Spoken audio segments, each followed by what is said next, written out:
Chapter 3871. For example, to give you resources to allow you to advance by leaps and bounds. Yiqing Luo raised her brows. Such words, even without Yiqing Luo's reminder. Pei Sheng could guess it himself. This was just a gimmick from the Huangfu clan.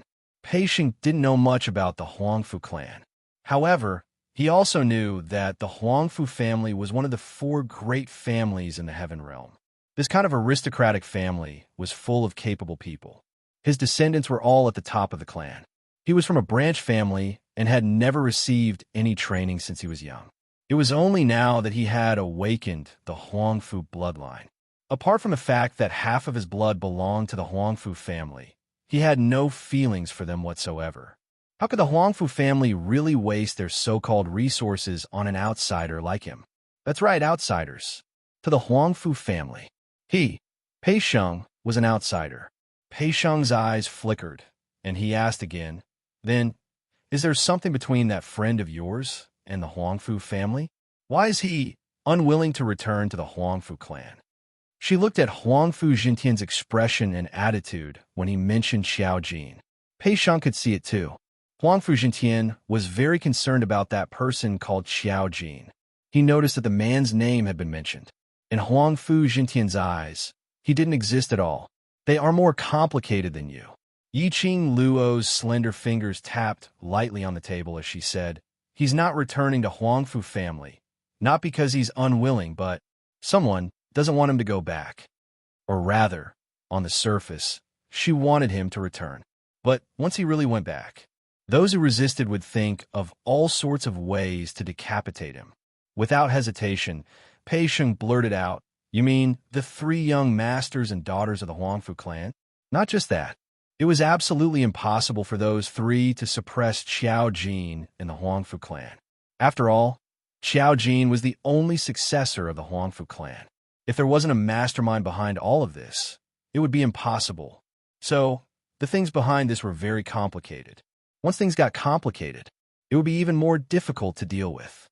Xiao Jin's matter is totally different from yours, so there's no value for reference. Yiqing Luo raised her head as her eyes looked at Pei Sheng calmly. Suddenly, her fingers that were tapping on the table paused. The voice suddenly stopped. This inexplicably caused a certain amount of pressure in Pei Sheng's heart. His entire body tensed up as his eyes stared unblinkingly at Yiqing Luo's hand, which was placed on the table. However, regardless of whether you want to follow Old Master Huangfu to the Huangfu clan, you must be careful of those 3 people. If you're harmed, Old Master Huangfu might not uphold justice for you. Yiqing Luo's voice was suppressed to a very low and deep voice. This kind of voice caused Pei Sheng's emotions to tighten. His heart thumped uncontrollably. Yiqing Luo's face was cold, and her calm emotions had not dissipated. She slowly stood up. Even though he was sitting down, his aura was already 8 meters tall. This time he stood up. His aura was fully unleashed. It caused Pei Sheng to freeze on the spot, not daring to move. "Pei Sheng, I'll still say the same thing. This is your own life. No one can help you make the decision." Yiqing Luo's voice was calm and steady. Every word was enunciated clearly. "There's no need for you to lower yourself in front of me, and no need to worry that you'll make the wrong choice, disappoint me, etc. To put it bluntly, I'm not anyone to you. We're just friends, just partners." The 2nd anniversary, you ask and I answer, long review activity had ended.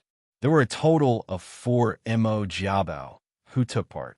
Gujiu Mo, Jiabao, Gujiu. Happy 2nd anniversary of dethroning the 7 emperors. Mo, Mo, Jiabao, Mo, Happy 2nd anniversary of dethroning the 7 emperors. Familiar face, baby. Mo, Jiabao, familiar face, baby. Time is not old. Mo Pavilion will not disperse. Rua, Qin, Mo, Jiao, Rua, should having met you. Regretted not having met earlier. Time is not old. Mo Pavilion will not disperse. There were a total of 4 babies, and very few people took part. Moreover, the long reviews written by the 4 babies made me very touched. Made me have the guts to have so many Mo Jiabao who love me. In this lifetime, I will never regret entering this profession. The 4 babies above can add my private account. The book review is pinned to the top of the comments. Please take the initiative to add me. Please take the initiative to add me. Please take the initiative to add me. Please take the initiative to add me. Please take the initiative to add me. Then provide me with the character design of your choice. I can choose 2 character designs and the address. The deadline is August 10th before midnight. I'll go and customize the peripheral pillows on the 11th and send them over to you. Chapter 3872. Partner, do you understand? Yiqing Luo looked into his eyes as she asked word by word. Pei Sheng's pupils shrunk slightly. Yiqing Luo continued. A partner doesn't ask for any benefits, just staying by your side and supporting any decision you make. Everything you do and what you want to do is related to your own future. You don't need to look at my face. Perhaps it was because her aura was too strong, or perhaps it was because her appearance had saved the treasure's exchange hall and changed his fate. So when Pei Sheng was in front of her, there was a feeling as though he was inferior to her. She was clearly very gentle, okay? Why did it seem as though she was a vicious person? When Pei Sheng heard that, he shuddered as he looked at Yiqing Luo in astonishment. Ah Sheng, you still have 3 days to consider. You can consider carefully and ask yourself clearly what you really want. Yiqing Luo softened her tone. Pei Sheng's character had already been set, and she didn't think of changing his character. She only stood on a friend's point of view, helping him to analyze the situation clearly. Choosing kinship means giving up freedom and also learning how to survive in a large family. Freedom of choice, then. After we part ways 3 days later, you might not be able to see anyone from the Huangfu family until you die. Pei Sheng slowly lowered his head. His brows were filled with struggling melancholy. Yiqing Luo took a look at Gu Zishi and exchanged glances with her. She held the man's arm as her lips curled slightly. I'll give you some quiet space to think about it.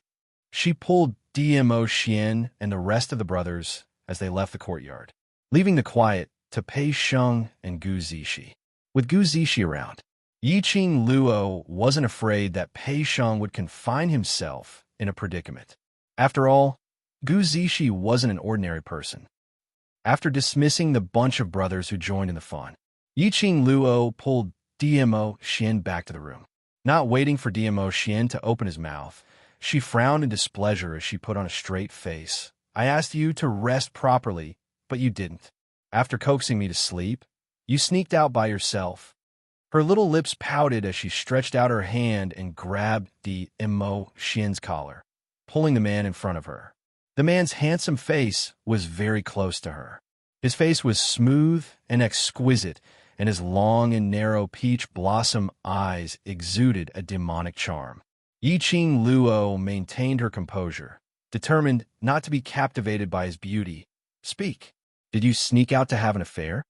Dmo Xian's brows were filled with tenderness and pampering. His pupils were as deep as ink, like a deep pool, flickering with a few threads of dark light. Yiqing Luo was stared at by his blatant gaze. He felt his whole body heating up. Her cheeks were also unconsciously dyed crimson. What are you laughing at? What are you looking at? Don't try to bluff your way through. You cheated on me, didn't you? Yiqing Luo tried her best to make her voice sound more righteous and confident. After all, while she was asleep, the things he did to her, even though it was for her own good, were things that made his brothers ridicule him. Then he sneaked off to a dangerous place. People who don't know how to rest. She had to scold him to wake him up. Queen Luo didn't notice at all. Her current mood was like a capricious wife facing her doting husband. Dmo Xian's smile became even more joyous. His entire face was like the blossoming of spring flowers, overflowing with elegance, making one unable to look away. Yiqing Luo's heart seemed to be agitated by thunder. For a moment, the feeling of losing her soul made her dizzy. Chapter 3873. After a moment of dizziness, she was carried up by the waist. The next moment, her back was plastered on the soft bedding. The man's warm breath blew on the skin beside her ear. You want to know if I've cheated on you, right? When a man said this, his voice was low and hoarse, and his tone was very light. So light that it couldn't be heard, like a feather teasing her heart. Yiqing Luo's petite body trembled uncontrollably. Her little hand clutched the man's lapel tightly. Emotion propped up both hands. That peerless, handsome face was reflected in the young lady's pupils. The man's eyes were filled with a clear smile. That smile made her fall into a trance, as her heart and soul sank into his pampering. Unable to extricate herself, unwilling to extricate herself, looking at the person below him, her eyes were like silk with a tender and sweet look. Xian's throat tightened. Even the color of his pupils had deepened by a lot. The corners of his lips were the same. There was an evil smile on his face. It made him look even more demonic and charming than before. He opened his mouth. His deep, hoarse voice was as mellow as fine wine, making one intoxicated. I have a way to let you personally check whether I've cheated on you or not. His words fell. His kiss had already fallen.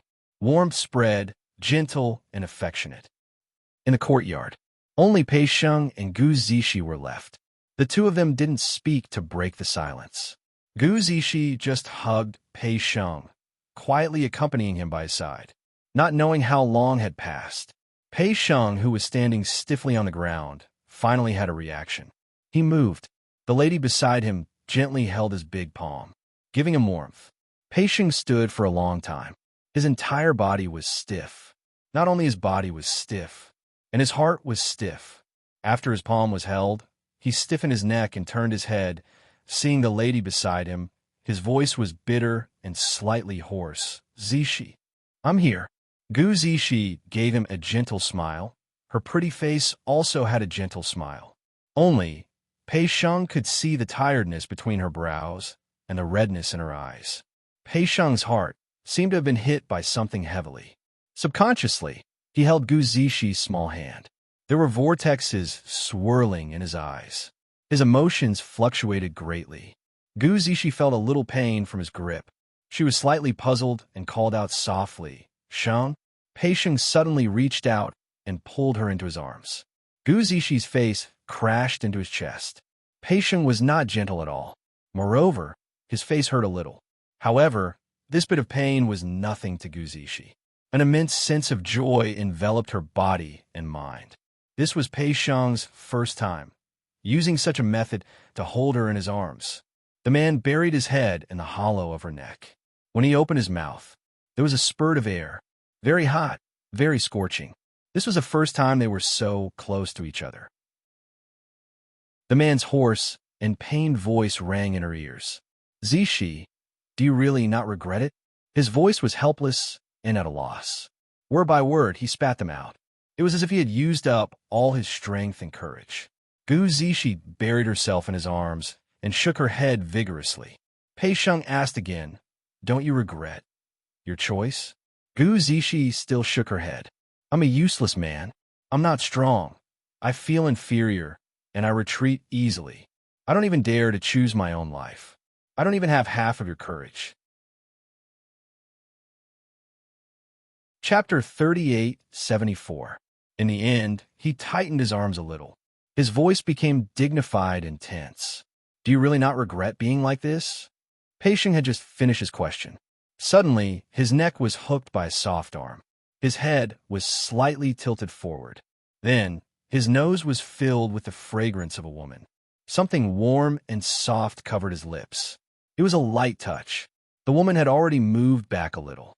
Her gentle voice was like the most moving melody in the world, drifting into his ears. I don't regret it. From the first time we met, I decided that I will be with you in this life. So, no matter what kind of person you are, I will love you. She hooked her arms around his neck. Their foreheads touched each other's. Gu Zishi's pretty face was like a peach blossom. Moreover, I know what kind of person you are better than you know yourself. What are you worried about? This sentence was definitely not an exaggeration. Who in the world understood him the best? Gu Zishi. Pei Sheng's face turned slightly red. He tightened his grip on Gu Zishi's arms. Gu Zishi's eyes lit up with a sweet smile when she saw that. She stroked his face with her little hand and said with a smile, "Don't be so unconfident. No matter what, you just have to remember that you still have me. That's enough."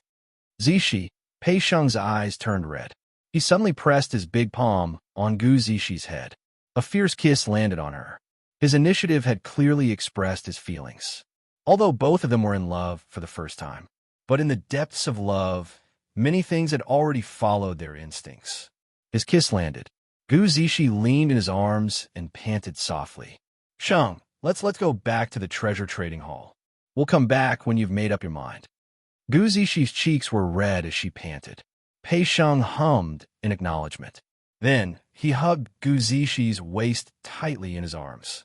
Gu Zishi was so shocked that she immediately reached out and wrapped her arms around his neck. However, both of them were people who had been frozen in the same position for a long time. With this force, Pei Sheng's feet felt numb after not moving for a long time. Before he could take a step, he staggered and fell to the ground with Gu Zishi in his arms. "Ah!" Gu Zishi exclaimed. Fortunately, Pei Sheng reacted quickly enough. When he felt his body stiffen, he immediately lifted Gu Zishi's body. This fall, Gu Zishi basically fell into Pei Sheng's arms. After the two of them fell to the ground, they hurriedly sat up straight. "Are you okay? Are you okay?" Both of them asked at the same time. He was still constantly checking if the other party was injured. When he heard the other party's question, both of them were taken aback. Then he saw that both of them had their hands on each other's body. Instantly, both of them laughed. In the dark, Zhou Mo, who was crouching on a tree and watching the show with Kitty Lee in his arms, looked at the two people who were giggling foolishly. He clicked his tongue and shook his head. "What a pair of idiots. I'm obviously very loving." "Okay." Kitty Lee glared at him, then looked in the direction of Pei Sheng and Gu Zishi. "That is pure love. Unlike you, who has seen countless people and flirted with countless people, how would you understand this kind of love?" Hearing that, Zhou Mo's red phoenix eyes rose. His slender fingers moved, hooked Kitty Lee's chin, and turned her to him. "Little wildcat, what do you see that this young master has seen countless people?" Kitty Lee was forced to meet Zhou Mo's eyes when Zhou Mo asked this question. Chapter 3875. The cat's keen senses made Kitty Lee's black ears twitch. An invisible pressure came over. She shrunk her body, and her tail started to stand up, as though he could predict Kitty Lee's next move. Just as Kitty Lee's petite figure was about to slip out of the man's embrace, Zhou Mo's palm flipped. Once again, he locked Kitty Lee in his palm. Following that, he increased his strength as he pressed her into his embrace. His low and hoarse voice had a fox-like charm. Why aren't you replying?" This kind of charm was on Zhou Mo, but it didn't seem out of place. On the contrary, it made Kitty Lee's ears and tail stand up. Her little black tail coiled around Zhou Mo's wrist. The girl pretended to be fierce as her voice rang. What are you trying to do? Kitty Lee isn't afraid of you. If you dare to lay a hand on Kitty Lee, my sister loves me so much, she will definitely help me beat you up."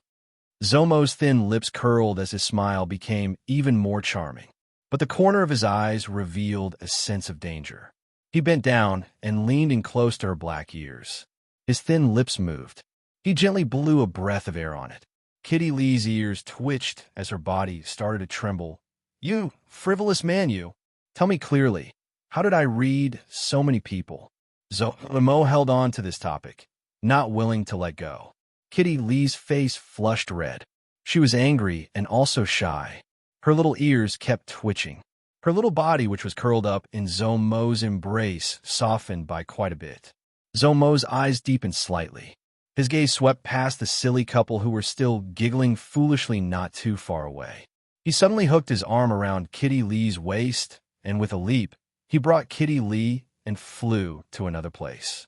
The wind blew mist beside her ear. The man's voice was extremely clear beside her ear at such a close distance. He said, "Little wild cat, the only woman who can move my heart is you alone. The only woman I am willing to be frivolous with is only you." The blush on Kitty Lee's face was completely unable to dissipate. The next day, There were still cultivators from various powerhouses who came to the Qiao residence as guests. On the surface, it was to visit Patriarch Qiao, but in actual fact, it was to meet Yiqing Luo or Dmo Xian. The losses that the Earth Kingdom had suffered in this battle. All the major forces had suffered heavy losses. For a long time in the future, the major forces would be repairing the medium sun. As for Yiqing Luo's group, even without Dmo Xian's relationship, they also wanted to make friends. If he could form a good relationship with Yiqing Luo, it would definitely be of great use to his future development. Not to mention, Yiqing Luo had Dmo Xian as her backing. There was also the Red Clear Pavilion and the Underworld Palace. Now, even the Huangfu family, one of the Heaven Realm's 4 great heavenly clans, had to be courteous to Yiqing Luo. From yesterday's banquet, Yiqing Luo and Old Master Huangfu's conversation could be heard. It seemed like the person whom Old Master Huangfu was looking for was Yiqing Luo's brother. The power behind this woman. It was so terrifying that it was suffocating. It could be said that the series of events that happened during the auction was the most important thing in the world. It had already made Yiqing Luo a legend in the large powerhouses' mouths. However, no matter how many profound practitioners from the major forces came, Yiqing Luo and the rest all used the excuse of recuperation to reject the visitation. Unless Patriarch Qiao personally invited him, Yiqing Luo would give him face as she led a group of people to attend. No matter what, he was Qiao Yin's father. No matter what, after Mo Yuying's matter was settled, perhaps Qiao Yin would become her brother-in-law. Chapter 3876.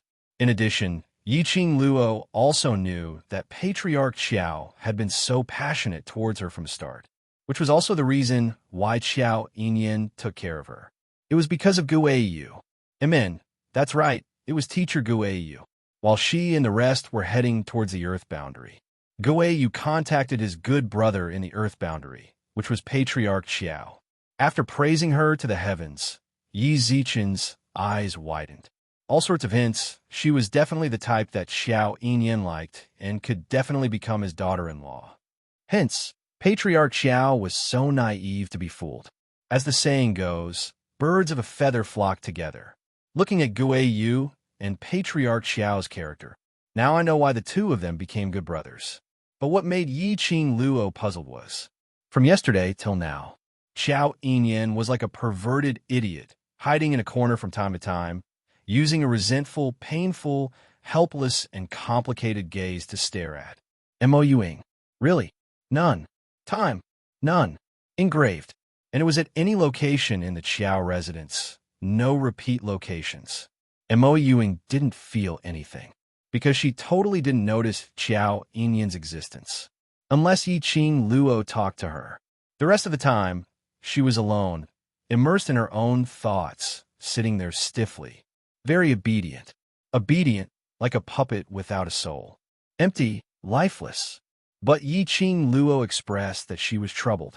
For example, if a person suddenly popped up from the side and stared at the person next to you with such a complicated gaze that made people's hearts tremble, it would be very difficult to imagine such a scene. Once, twice, thrice. How would you feel in your heart? Anyway, Yiqing Luo was going crazy. Several times, she wanted to ask Xiao Yin to come over. Whatever it was, couldn't it be said clearly? Did he have to be so perverted? Was there something wrong with him? But before she could open her mouth, Xiao Yin was like a ghost, disappearing. Yiqing Luo. This was the first time she knew. Xiao Yin looked like a high mountain flower, and he had such a special hobby. He was annoyed by the various profound practitioners of the major forces who came to visit him with all kinds of excuses, such as thanking him, giving him gifts, and so on. She was also flustered by Qiao Yin's perverted hobby. Yiqing Luo decisively pulled the group of people, preparing to head over to the Treasures Exchange Hall. Because of the auction, Dmo Xian still had things to deal with. Jun Qingwu also went to help. After all, the historian of balance was involved. This matter would definitely blow up. People of high positions like them definitely had to deal with it. Kitty Lee wanted to follow. Zomo, on the other hand, used other fun toys to kidnap Kitty Lee. In the end, only Mo Yuing, Gui Wu, Old Lai, and a few others were left, and they all went to the treasures gathering exchange house. Along the way, Old Lai had been sizing up the ghost marshal. He felt that Gui Wu was very familiar. However, he could not recall where he had seen it before. He just kept staring at it. Gui Wu's eyes were fixed on Old Lai, completely ignoring him. It was Yiqing Luo who couldn't stand it any longer as she patted Old Lai's arm. "Why are you staring at Master Gui Wu for? If I didn't know better, I would think that you've fallen for him." Lao Lai scratched his messy hair and frowned. "I just think he looks familiar." Upon hearing those words, Gui Wu slightly raised his eyebrows. He took a cold glance and retracted his gaze. "This feeling is even more familiar." Lao Lai patted his head, "But I just can't recall where I've seen him before." "Think slowly, no hurry." Yiqing Luo shot a glance at Gui Wu's expressionless face. Chapter 3877. After listening to Yiqing Luo's words, Old Lai really leaned forward and stared at Gui Wu from a close distance, as though he couldn't wait to stick his eyes on a Gui Wu. Fortunately, Gui Wu's character was indifferent. He treated Old Lai as though he was nothing and totally ignored Old Lai's actions. If it was anyone else to be stared at like this by Old Lai, he would probably have flown into a rage. Yiqing Luo couldn't be bothered with Old Lai as she hooked Mo Yuing, who was walking quietly behind her, and smiled. "Shadow is so obedient." Mo Yuing was hugged as her shoulder bumped into Yiqing Luo's arms. She blinked her eyes at Yiqing Luo. ? Yiqing Luo rubbed her furry head as she hooked her little body and continued to walk forward with a smile. Very quickly, the four of them arrived at the treasure exchange hall. Yiqing Luo almost thought that she had taken the wrong way, because there were at least hundreds of people crowding around the entrance of the treasure exchange hall. They were split into two teams. One team, everyone was holding various kinds of treasures in their hands. There were jade boxes, medicine bottles, big wooden boxes, weapons on their backs, etc. One team, empty-handed but with an anxious expression. There were some people who were holding crystal notes in their hands as they counted them. The common characteristic of the two teams was brocaded clothes and jade belt, fair and plump, extremely wealthy. What situation was this? This group of people came to the treasure exchange hall to deposit their auction items and to purchase trading items. When did the market in the treasure exchange hall become so good? The most important thing was, at this critical juncture when the Earth realm was suffering from heavy losses, there were still so many people who had the leisure to come to the treasure exchange hall. Those who are ambitious will not let go of any chance to build connections. Mo Yuing, who was hooked by her shoulder in her arms, said faintly.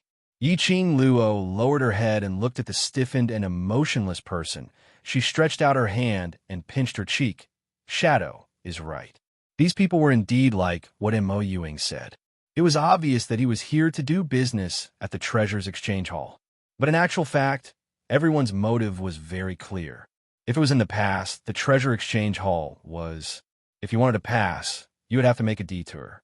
Now, even if Bao Bao won the honor of the best trading house in the auction fair with the beautifying cream, that wasn't to the extent of, with so many people surrounding the treasure house, not even a drop of water could leak through.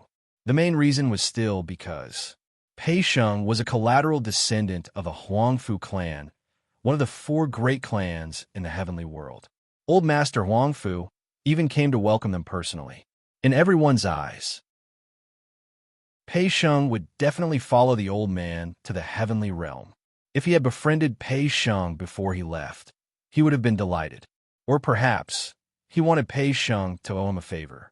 Once Pei Sheng stabilized his position in the Huangfu family, this was a way out for the people of the Earth domain. Therefore, one after another, they came to the treasures gathering exchange to make their presence known.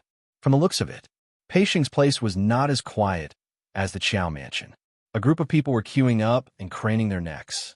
From time to time, He would raise his arm to wipe the sweat off his forehead. They were a bunch of pampered people. It was basically not their turn to do things like lining up. However, this time was different. After all, they were here to make a good impression. Naturally, they had to do it personally so that they could show their sincerity. At the forefront, the people from both sides stuck close together as they craned their necks to look at the situation in the treasure exchange hall. Chapter 3878. The entrance of Treasure Gathering Hall was simply too small. The two of them stood at the entrance. There was basically no space. Just at this moment, suddenly, a hand reached over and pressed on their shoulders. With a little force, the two of them were forcibly pulled apart. The two of them, who were impatient, couldn't suppress the anger in their hearts. Can't you see that everyone is queuing up? Why are you cutting the queue? Get to the back of the queue. Don't break the rules. The two of them reached out to grab the hand on their shoulders. When they turned their heads, they saw an old and horrifying face, especially the red blood stain on the eye, as if flesh and blood were surging. The two of them were so shocked that they took a few steps back. The hand that was grabbing, that person also flung it away. Get out of the way. That person clapped his hands and spat out 2 words coldly. The two of them looked at that person's face. Then their gazes fell on the few figures behind that person. They were so scared that their faces turned pale, and they immediately moved to the side. While nodding and bowing, "Please, please, please come in." The man raised his head high and swaggered into the treasure exchange hall. The few people behind him also followed in, until the few figures walked through the door. The two people in the queue, this time, wiped the sweat off their foreheads and heaved a sigh of relief. Who are those people? Why aren't they queuing? Just because he said to give way, we have to give way?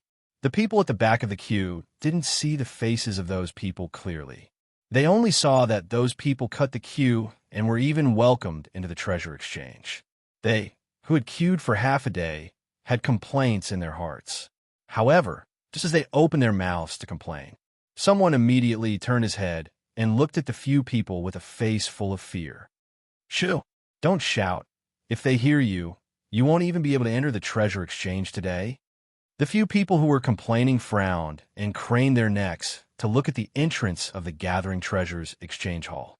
They asked suspiciously, "Who are those people who have such great power?" It could be said that there were hundreds of people queuing outside, randomly pulling one out. They were all famous people in the Earth domain. Who else could make them show such frightened expressions? Did you see that old man just now? The one who walked in first is someone from Hell Palace. Hell Palace. The person who complained immediately turned pale. The terror of the Hell Palace was that the people inside were all lunatics. It was no wonder that the two people standing at the entrance would step aside and respectfully let the old man cut the queue. If it was them, they would rather let the people from the Underworld Palace cut the queue. He didn't want to provoke trouble from Hell Palace. Not just that. Someone shook his head and clicked his tongue. "What's the purpose of you lining up at the Treasures Exchange Hall?" Although everyone was well aware of it. But when asked this question, the few people who complained still shook their heads and didn't answer. That person did not pursue the matter. Instead, he said straightforwardly, "Didn't everyone come here to get to know Boss Pay of the Treasures Exchange? Did you see the lady in red who just went in? That young lady is Yi Qing Luo." When the 3 words, "Yi Qing Luo," came out from that person's mouth, in the queue, there was a silence that lasted as long as 3 sides. Then there was an explosion. Who is Yi Qing Luo? She was a famous person now. How many people racked their brains to rush to the Qiao residence just to meet Yi Qing Luo? They had not expected that Yi Qing Luo actually came to the Treasures Exchange Hall. No wonder those people automatically gave way. Chapter 3879. For this treasure gathering exchange hall to have such a scene. It was all because of Yi Qing Luo. At once, the hundreds of people queuing outside were all discussing about Yi Qing Luo's legend. Their words were filled with admiration and envy towards Yi Qing Luo. No one noticed. At the corner opposite the treasure gathering exchange hall, a shadow was cast downwards. A slender figure could be seen faintly. When he heard those praises and flattery, he was stunned. Faintly, that figure clenched her fists tightly. In the darkness, that pair of eyes was like a venomous snake, shining with a sinister glint. After Yiqing Luo and the rest stepped into the treasure-gathering exchange hall, they also heard those people's discussions outside. Her brows rose as her eyes were filled with ridicule. These people kept on praising and praising her, but it was merely done in front of so many people. More than that, he just wanted to please her. After all, her age was right there. Young ladies of this age, didn't they love that bit of praise and flattery? But, in actual fact, what they were thinking in their hearts, whether they were convinced or not, that was something only they themselves knew. So those praises outside intentionally became louder and louder. Yiqing Luo totally ignored them. After she walked into the treasure gathering, she directly walked towards the direction of the counter. At the counter stood two customers. One was here to register, to take part in the next round of the treasure gathering auction. The other was here to present treasures. The commotion outside was extremely loud. The few people inside naturally heard it clearly. When Yiqing Luo walked in, those two customers had already put on a smile as they greeted Yiqing Luo politely. Behind the counter, the two busy people immediately raised their heads and looked towards Yiqing Luo. Gu Zishi took a look at Yiqing Luo as she smiled and called out, "Ah, Luo." She lowered her head again as she continued to record the customer's name list. Perhaps it was because yesterday, Yiqing Luo's attitude towards Pei Sheng was slightly solemn. On seeing Yiqing Luo, Pei Sheng immediately raised his head anxiously, as his eyes looked at Yiqing Luo helplessly as he speedily left. The booklet and brush in his hands dropped onto the ground. This look seemed like a student meeting his own form teacher. Yiqing Luo, what was going on? Did she look that fierce? Sheng? Gu Zishi heard the noise beside her and immediately looked at Pei Sheng worriedly. When he saw the brush by Pei Sheng's feet, he immediately bent over to pick it up. Zishi, I'm fine. Pei Sheng sounded nervous. After that, he took a careful look at Yiqing Luo and immediately squatted down, helping her to pick up the things.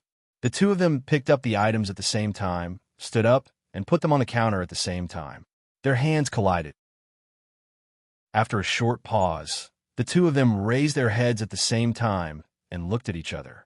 Soon after, a large blush spread on their faces. At the same time, the two of them quickly retracted their hands as if they had touched a flame. With a bashful look, she averted her gaze. Yiqing Luo and the rest.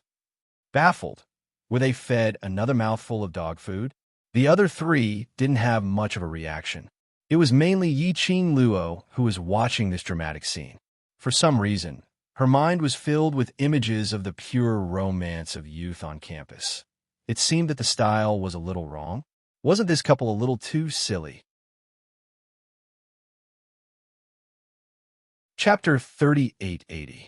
Sheng, Zishi? Yo-ho, that voice which was filled with obvious ridicule intentionally dragged out the last syllable. It made that pair of pure young man and woman flushed red instantly. Looking at their looks, Yiqing Luo also knew that these two had absolutely confirmed their relationship. Gu Zishi had waited for so many years. In any case, Pei Sheng understood his inner thoughts. That was not a bad growth at all. Yiqing Luo walked towards the counter. The two guests tactfully made way for him. Yiqing Luo smiled at the both of them. "Carry on with your work. We're just here to have a chat with Pei Sheng." Saying that, she waved to Old Lai.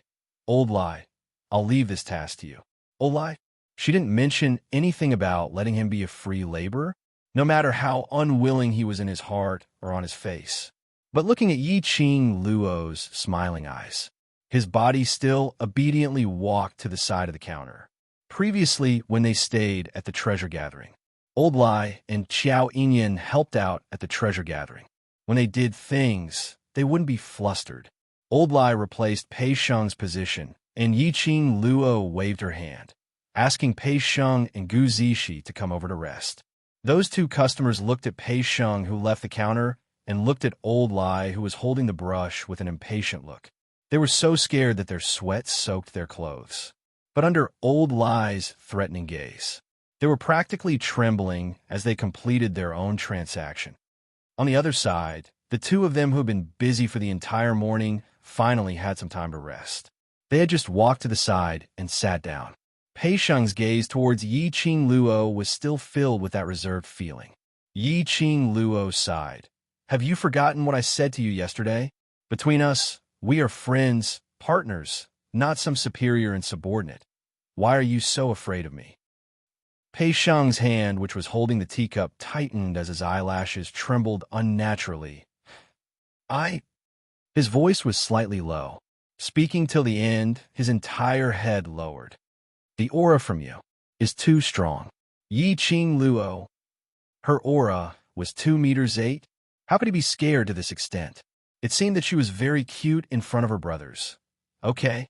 Gu Zishi couldn't help but laughed as she shook her head at Yi Qing Luo. There's no need to specially correct his thinking. It's good that he's afraid of you. At least you can control him.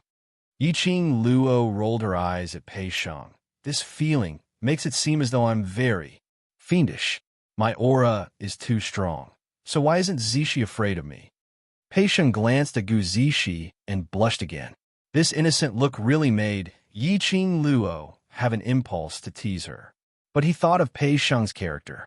She resisted the urge. Don't be teased by her. Pei Sheng started to question himself again. He wondered if he was worthy of Gu Zishi, and then he fell in his self-denial. After all, to Pei Sheng, her aura was too strong. Look at how nervous you are. Gu Zishi couldn't help but stretched out her hand as she poked Pei Sheng's shoulder and looked towards Yi Qing Luo as she asked, You came running over to gather treasures. Is it to hide from those guests who had gone to Qiao residence to visit? Yi Qing Luo clicked her tongue. You really dote on your Sheng. Gu Zishi's question was obviously telling Pei Sheng.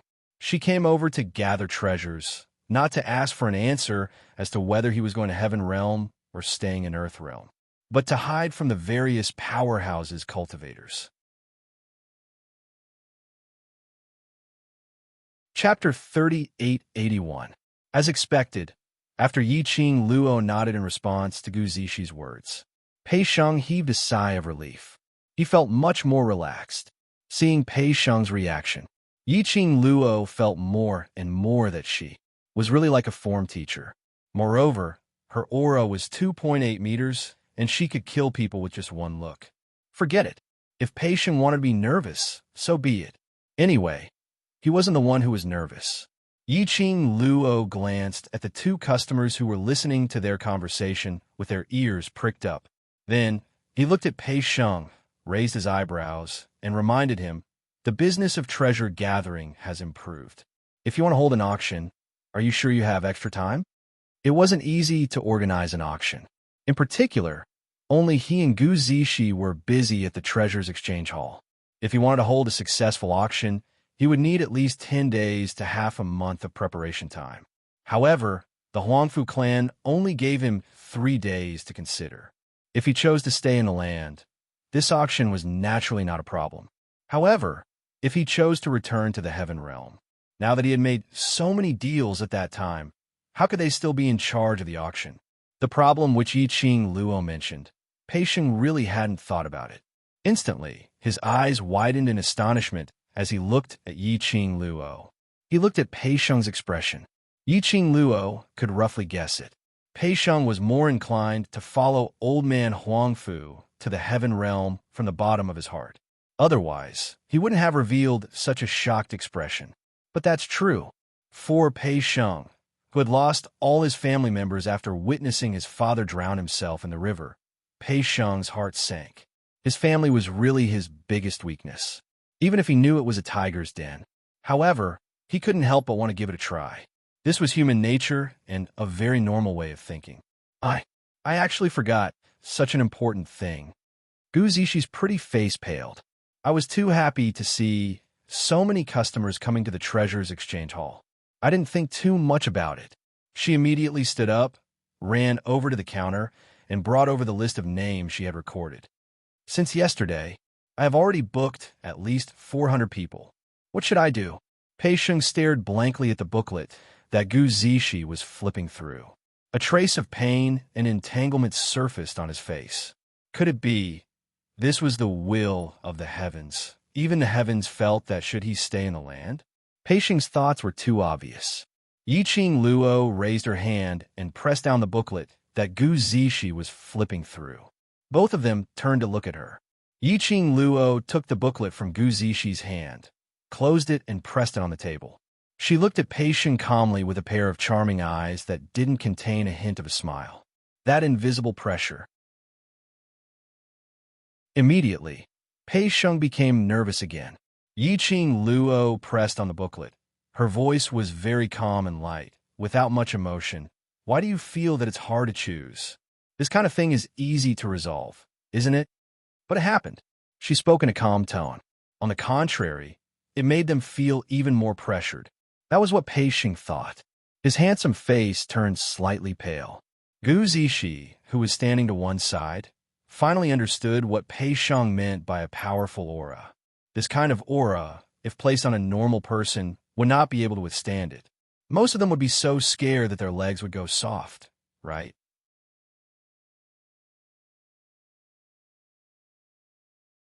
Chapter 3882. Pei Sheng's expression turned blank when he heard Yiqing Luo's question. His brows creased tightly into a bundle. Towards Yiqing Luo's question, he didn't know how to answer. His mind was in a mess. Yiqing Luo's brows rose as she continued to ask, "Since you've already booked so many customers, you need to think of a way to deal with it, isn't it?" Pei Sheng slowly lowered his head, his face filled with pain and confusion. Seeing that he didn't reply, Yiqing Luo's lips curled into a smile. Only her laughter was mixed with some ridicule. Why not? Let me give you an idea. Although he felt that Yiqing Luo's laughter was a little strange, and there was an inexplicable thorn in his heart. But, hearing Yiqing Luo's words, Pei Sheng still swiftly raised his head and looked at Yiqing Luo. The moment he raised his head, he met with Yiqing Luo's eyes, which seemed to be smiling, yet not smiling. That pair of deep and serene eyes were very black. It was that kind of extreme black. It was obviously that kind of seductive eyes. But it made one's heart tremble with respect and fear. Why don't you just throw away the mess that is treasure gathering and just walk away from it?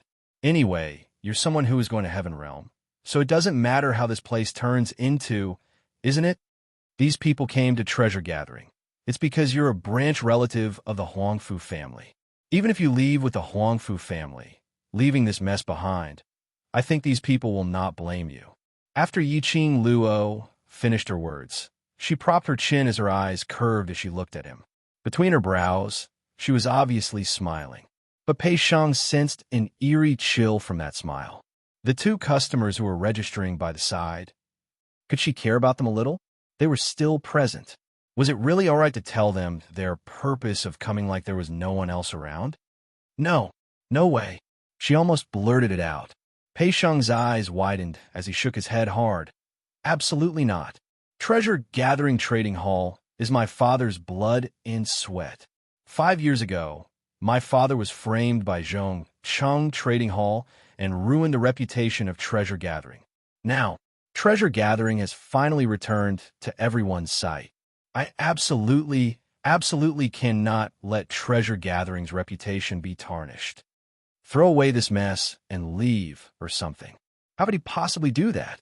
Yiqing Luo smiled. This time, there was a different gentleness to her smile. She was still holding her chin. He was in the same position as before. It was just that the aura emitted from his body was slightly restrained.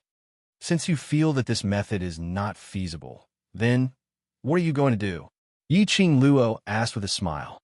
Pei Sheng fell silent again. Yiqing Luo didn't urge him to reply at all. A moment later, in this strange atmosphere, Pei Sheng moved his mouth and softly spat out a few words. I will stay in the land. Yiqing Luo raised her brows and continued to smile. No regrets. Pei Sheng wanted to say that he didn't regret it, but when the words reached his mouth, it was as if something was stuck in his throat, and he couldn't spit them out no matter what. Don't you regret it? He didn't know. He really didn't know. Yiqing Luo laughed out loud at this moment. The hand she used to support her chin had already changed to the back of her hand to support her temples, looking very lazy. You don't answer, but you already have the answer in your heart, don't you? Yiqing Luo's straightforwardness made Pei Sheng's face turn slightly pale. He clenched his fists, opened and closed them again.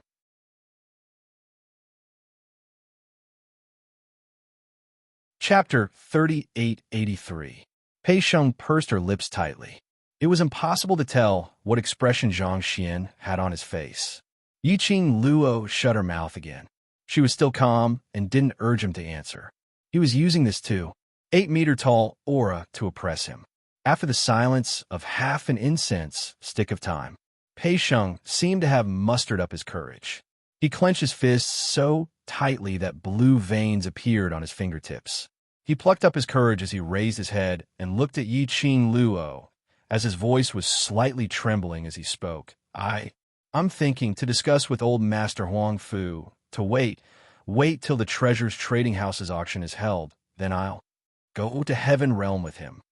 After finishing this sentence, Pei Sheng let out a long sigh. Following that, he looked at Yiqing Luo anxiously. He was like a primary school student checking his teacher's homework. It was as if he was afraid that he had answered the question wrongly. Yiqing Luo slowly straightened her body. He was no longer as lazy as before. A pair of extremely dark and enchanting eyes stared straight into his eyes. Pei Sheng immediately tensed up. His hands subconsciously clenched his sleeves.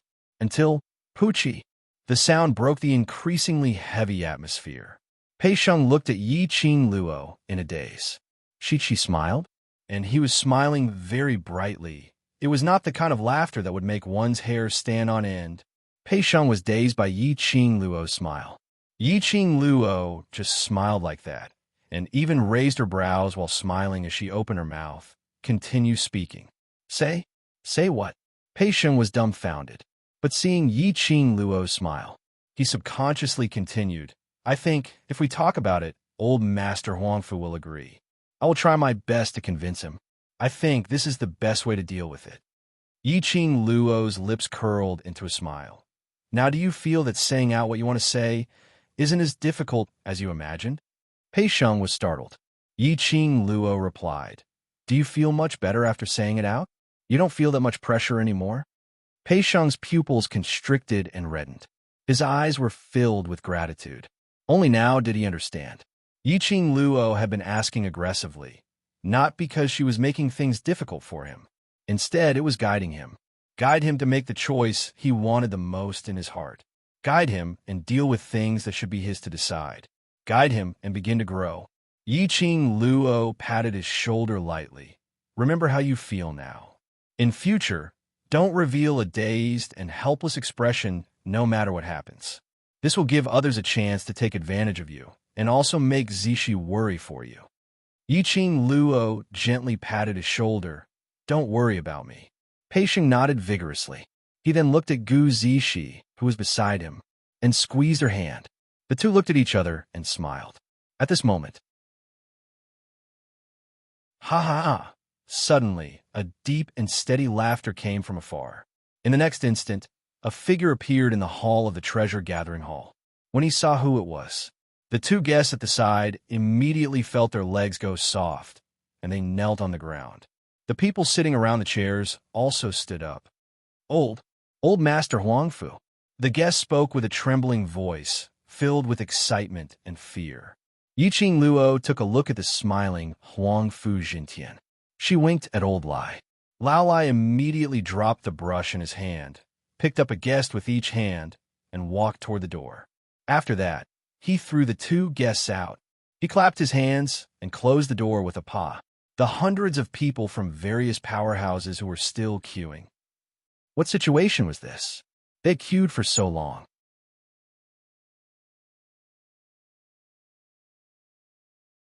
Chapter 3884. However, no matter how the people outside talked or how they knocked on the door, the tightly shut door did not respond at all. Thinking about how Yiqing Luo and the rest had just entered. Later on, It seemed that even the big boss from the heaven realm had entered, even if everyone had doubts and complaints in their hearts.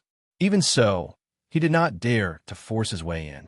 They could only choose. They could either leave or wait patiently in the queue within the treasure-gathering hall.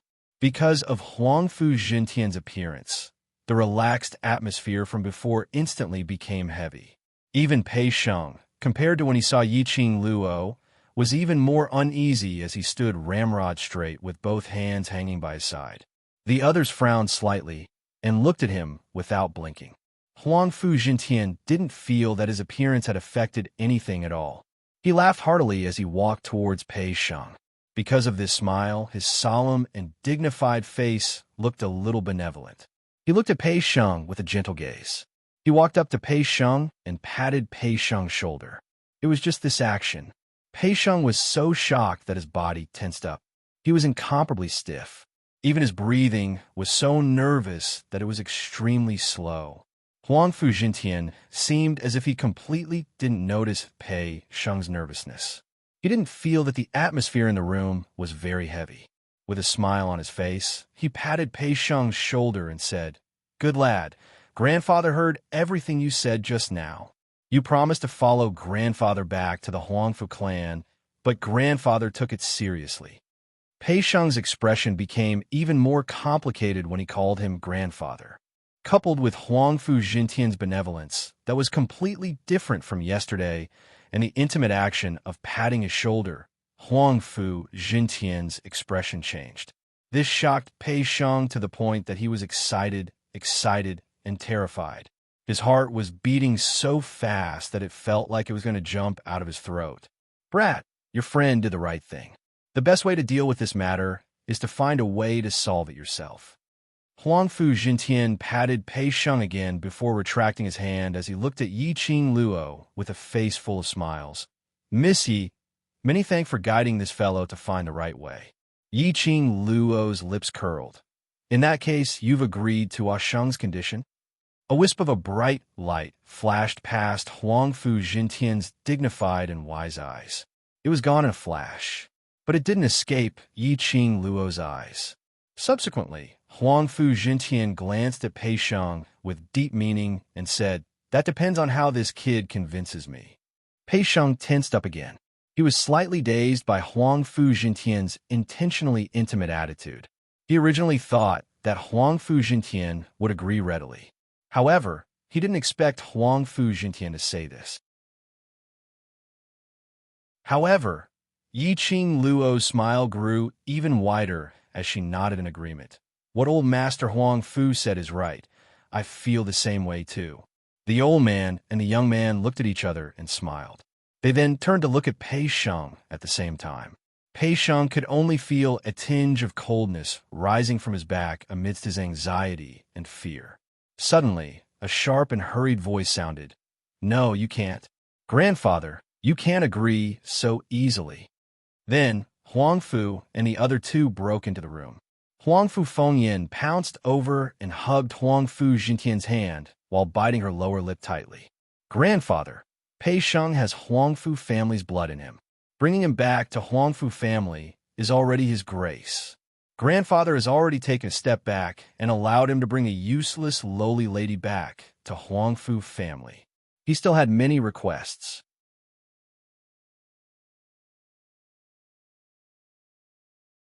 Chapter 3885. As Huangfu Fengyan was speaking, she shot a sinister glare towards Gu Zixu's direction. But when she looked towards Huangfu Jintian, her beautiful face was replaced with sincerity, as though every single word was for the sake of the Huangfu family. The moment the three of them appeared, they surrounded Huangfu Jintian in the middle. Evidently, they had witnessed everything that had happened earlier. On seeing their old master and Yiqing Luo smiling at each other, as though their relationship was extremely intimate, they finally couldn't hold it in any longer. They absolutely could not let old master develop any interest towards that slut Yiqing Luo. Otherwise, if they had old master's support, wouldn't Yiqing Luo be able to do whatever she wanted? Huangfu Fengyan was thinking furiously in her heart. Suddenly her eyes went blurry. A black shadow flashed past. Her body was locked down by an enormous force. Pa! A crisp slap resounded in the hall. Huangfu Fengyan could only feel her ears buzzing. Her cheek was burning in pain. It made her realize what had happened. She raised her hand and covered her cheek, which was slapped. She stared fiercely at the person who made a move on her. This stare met with the young lady's scornful gaze. The young lady in front of her was dressed in a blazing red robe, peerlessly beautiful. A head of silky black hair cascaded down onto that slender shoulder. There wasn't a single piece of decoration on her, simple yet elegant. Her entire person was filled with a lazy, undisciplined temperament. However, the young lady's lips curled into a faint smile. That unattainable, peerless elegance between her brows made one feel intimidated with just one look. Huangfu Fengyan was the same. She only raised her head to take a look. Even the question about being slapped was stuck in her throat. Who are you talking about? Lowly woman. Yiqing Luo raised her chin as her voice was icy cold. Huangfu Fengtan was agitated by this cold words as she shuddered, as though she suddenly woke up. Half of her swollen red face instantly emitted an intense pain. Her eyes were fuming with anger as she pointed towards Gu Zishi and Yiqing Luo in a flustered and exasperated manner. I'm talking about you. I'm talking about you. I'm talking about the both of you. Oh, Yiqing Luo calmly replied with a word. His tone was so noble and aloof. Huangfu Fengyan's heart was filled with rage, but when she heard this her face turned pale. Poochie! A chuckle could be heard. Gu Zishi covered her mouth, her eyes crinkling as she smiled. Her pretty face was full of ridicule and ridicule. Huangfu Fengyan's eyes seemed to have been pierced. A conversation suddenly popped up in his mind. Lowly woman, who are you talking about? You. Wasn't she calling herself a lowly woman? Her face instantly turned red. Her usually beautiful and arrogant face now had a sinister and terrifying expression on it. Damn slut. How dare he humiliate her like this? Grandfather. Huangfu Fengyan was angered to the point that her eyes turned red and tears gushed out. They're simply bullying people intolerably. Going too far? Yiqing Luo scoffed lightly as she raised her long arm and hooked onto Gu Zishi's shoulder. Following that, her slender body seemed to be boneless as she leaned lazily on Gu Zishi. Her eyes were filled with smiles, but there wasn't a single trace of a smile in her eyes. You're just a lowly woman. What right do you have to bully my Zishi? I'm afraid you don't know that if it wasn't for Zishi, the Asheng you see now would be a corpse. Although her words were said while looking at Huangfu Fengyan.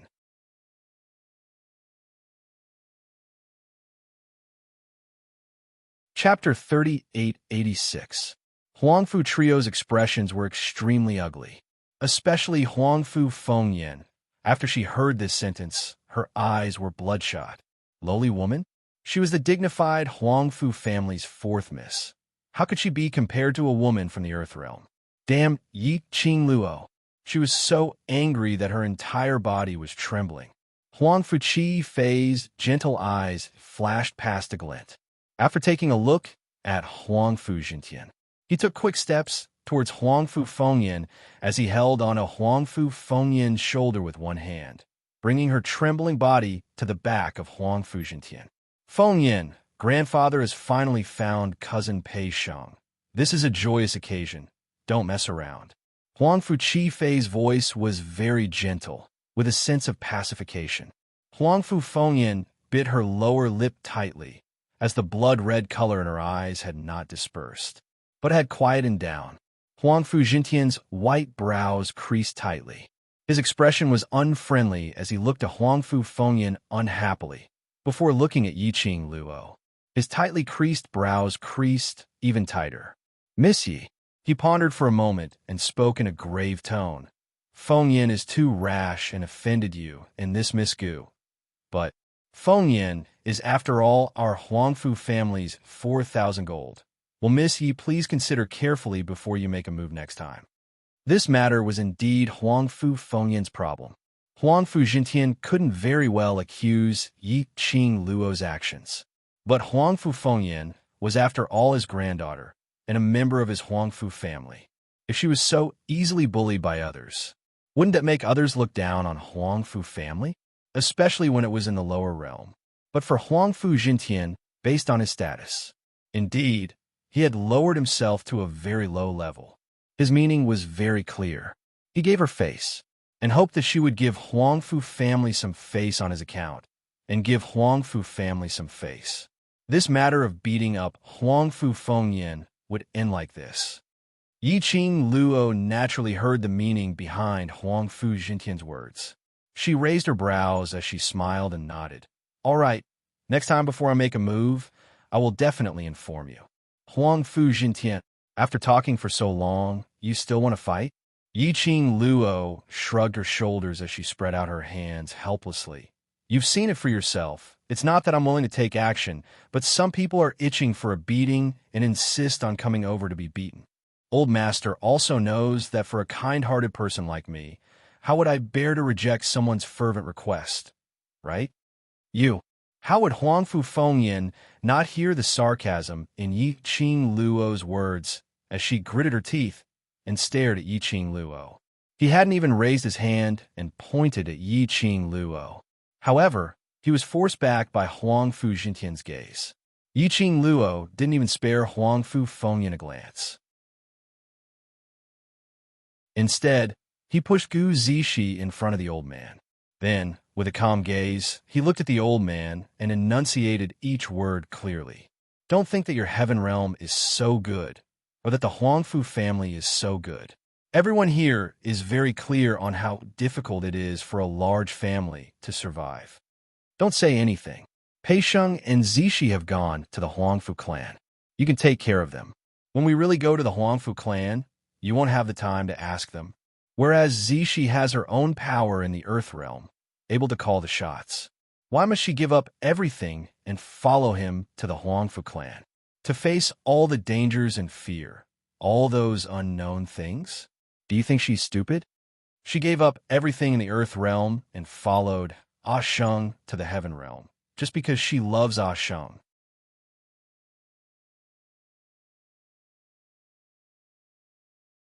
Chapter 3887. Yi Qing Luo's straightforward words made Gu Zishi's face turn red. She was pushed in front of old Master Huang. Hearing Yi Qing Luo praising herself in various ways, she was even more embarrassed.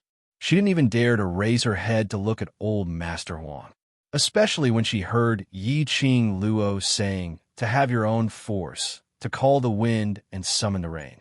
Her expression changed slightly. She had not expected. Yi Qing Luo had already seen through it. But, to tell the truth, her so-called force, as compared to the Huangfu family, was indeed a world of difference. She wanted to move away, but her back was blocked by Yi Qing Luo's hand. Soon after, the girl's cold yet extremely clear voice drilled into one's heart. So, Zishi doesn't owe your Huangfu family anything, but Pei Sheng owes Zishi. Her brows rose as her cold voice called out Pei Sheng's name. Ah Sheng, am I right? Pei Sheng was stunned by the 2-meter-8 aura once again, especially when he heard Yi Qing Luo's words. He was even more dazed. The gaze he used to look at Gu Zishi was filled with heartache and guilt. So he hurriedly nodded his head vigorously. Even withstanding the pressure from Huangfu Jintian, he strode to Gu Zishi's side and held her hand. Zishi, sorry, and really thank you. Willing to give up everything for him. Such a beautiful lady. He would use his entire life to repay her. Pei Sheng took the initiative to get closer and held her hand. This made Gu Zishi's anxious heart instantly calm down.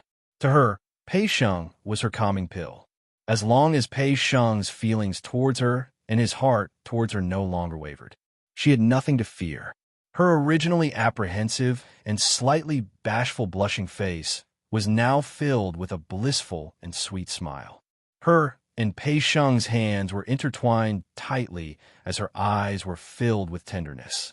Yi Qing Luo looked on from the side as her lips curled into a satisfied smile. to make Pei Sheng take the initiative to walk to Gu Zixi's side at this moment, to give her comfort and warmth. This was Pei Sheng's biggest improvement. As expected, as long as it was related to love, it could give a person a huge amount of courage. But the sweet atmosphere between Pei Sheng and Gu Zixi, in her or Grandpa Sheng's eyes, it was sweet. But in the eyes of Huang Fu and the other two, it was extremely glaring, especially looking at the smile on Yi Qing Luo's lips. Huang Fu Fengyan's eyeballs were about to pop out. Anger surged in his heart. She couldn't help but sneer. Her voice was sharp because of her anger. You make it sound nice. What do you mean by your own forces? What do you mean by giving up everything? To put it bluntly, aren't you just trying to curry favor with the powerful? Using Pei Sheng to climb up the ranks of the Huangfu family? What kind of power can rival our Huangfu clan? Fengyan. Huangfu Fengyan spoke rudely once more and completely infuriated Huangfu Jintian. Huangfu Jintian shouted out fiercely, and the gaze he shot at Huangfu Fengyan was filled with a stern warning. Huangfu Fengyan pouted and lowered her head. Without waiting for Huangfu Jintian to apologize to Yi Qing Luo, Yi Qing Luo had already burst out laughing. Between his brows, there was a lazy and elegant expression. However, the words that came out of his mouth were extremely cold. Old master, you've seen it for yourself. It's not that I don't want to give old master face. But her voice sounded like she was laughing. Laughing so much that it made one's hair stand on end. Following that, her vision slowly shifted towards Huangfu Fengyan. The smile on the corners of her lips became even thicker.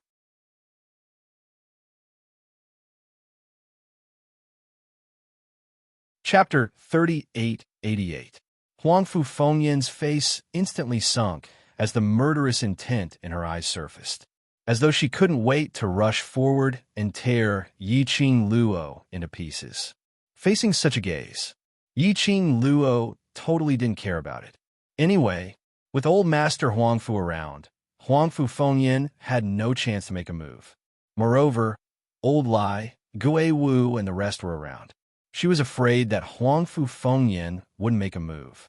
As long as Huangfu Fengyan dared to make a move, she would have the reason to. Let Huangfu Fengyan die without any hesitation. Huangfu Fengyan, if you dare to say another word, in future, no matter what occasion you are to stay in the Huangfu family obediently and not take a step out. Huangfu Jintian was obviously infuriated by Huangfu Fengyan as his eyes widened. Was he going to ground her? Huangfu Fengyan looked at her grandfather in disbelief. But when she met her grandfather's eyes, which were filled with anger, she shuddered as she hung her head down, not daring to say another word. Yi Qing Luo expressed that there was still a little bit of disappointment. If they could create a ruckus, she would be able to properly teach Huangfu Fengyan a lesson. TSK. Looking at Yi Qing Luo, shaking her head and sighing uninterestedly. As astute as Huangfu Jintian, how could he not see through her thoughts? Huangfu Jintian's eyes darkened and disappeared in a blink of an eye. Very soon, his face lit up with a generous and benevolent yet dignified smile. I know that Lady Gu is a good lady. Even though I haven't spent much time with Lady Gu, I know that for you to be so unswervingly devoted to this boy when he had nothing left, you must truly be treating him with sincerity. No matter how big Miss Gu's influence in the Earth Realm is, this is after all created by Miss Gu using her own hands and ability, so this is worthy of our respect. I am also very clear that Miss Gu put down everything in the Earth Realm and followed this silly kid to the Heaven Realm, to a foreign, unknown place. How much courage did you have? I believe in Pei Sheng's foresight and choice, and I believe that I am not so old that my eyes are failing me. Huangfu Jintian said one sentence after another, in a sincere manner. It didn't seem like it. He was just casually saying it. Gu Zixi's eyes reddened as she tried to understand his words. Huangfu Jintian smiled at Gu Zixi. Young lady, thank you so much. Gu Zixi covered her mouth. Nothing was more touching than this. She didn't care if others could understand her or misunderstand her. It was enough for her to obtain the approval of Pei Sheng's elders. Huangfu Jintian then looked at Pei Sheng and said, "Stinking brat, treat your young lady well. She's a good lady." Pei Sheng looked at Gu Zishi and intertwined their fingers. A rare look of determination appeared on the man's handsome face. "I came here today just to see you and also to deepen your impression of your grandfather. Now that I'm done, I'll take my leave first. I won't disturb you youngsters." He stepped forward and patted Pei Sheng's shoulder before patting Gu Zishi's shoulder. With a smile, his figure flickered and he disappeared from the hall. Only the remnants of his majestic voice still lingered in the air. "And the three of you go back to the heavenly realm. Night." Huangfu Fengyan, who was scolded by Huangfu Jintian, was lying on the bed with half of her face still swollen. She gritted her teeth and clenched her fists, pounding the bed with force. "Damn Yi Qing Luo, you slut. I want you to die." She angrily pounded the bed with force. "Fengyan," a slightly dissatisfied voice was heard in the wind.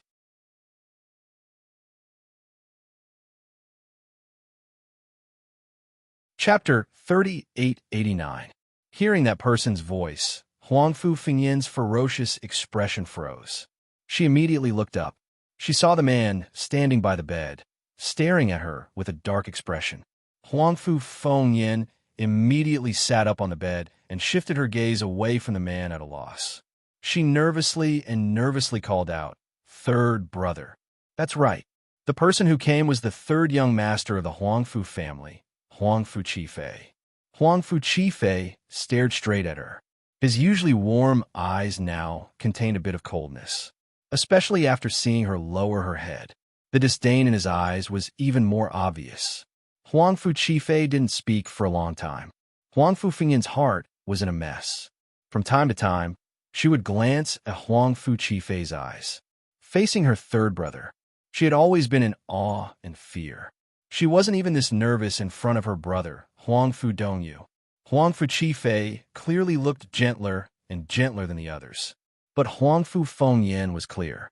Under the gentle mask of her third brother, there was a hidden cruelty. "You've provoked that woman time and time again.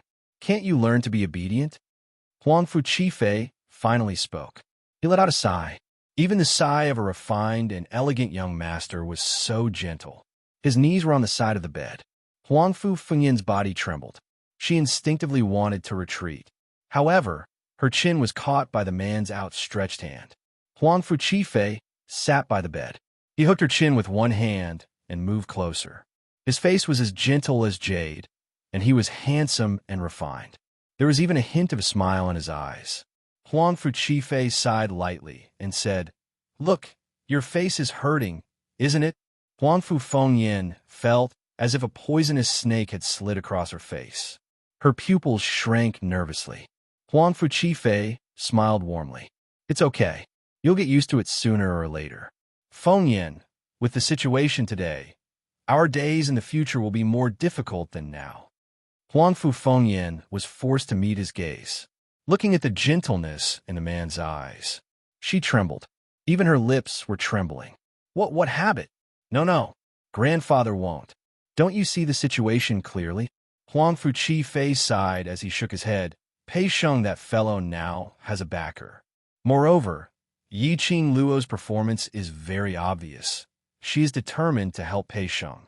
You know very well that the power behind Yi Qing Luo is not just an overlord."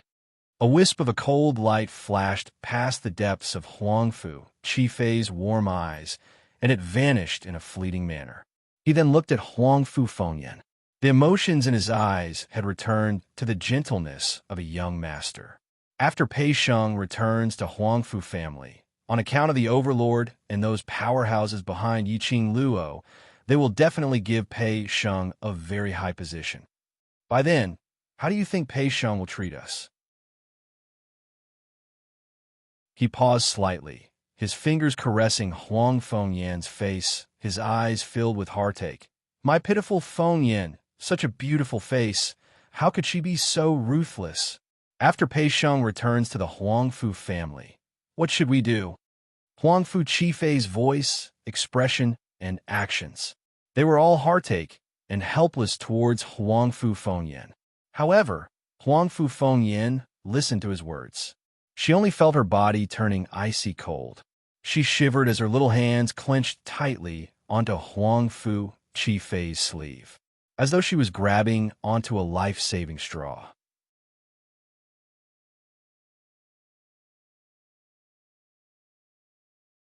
Chapter 3890. So what does Fengyan want to do? Huangfu Qifei held her hand instead and patted her back lightly like a big brother, comforting her with a warm voice. I want to. Huangfu Fengyan stiffly leaned into Huangfu Qifei's embrace, her eyes bursting with intense, killing intent. I want him dead. Who do you want to die? Huangfu Qifei smiled warmly and slightly tightened his grip on Huangfu Fengyan's hand. Pei Sheng. She would never allow anyone to affect her position in the Huangfu family. Pei Sheng was just a lowly branch disciple, a piece of trash that didn't even have half of the Huangfu family's blood in him.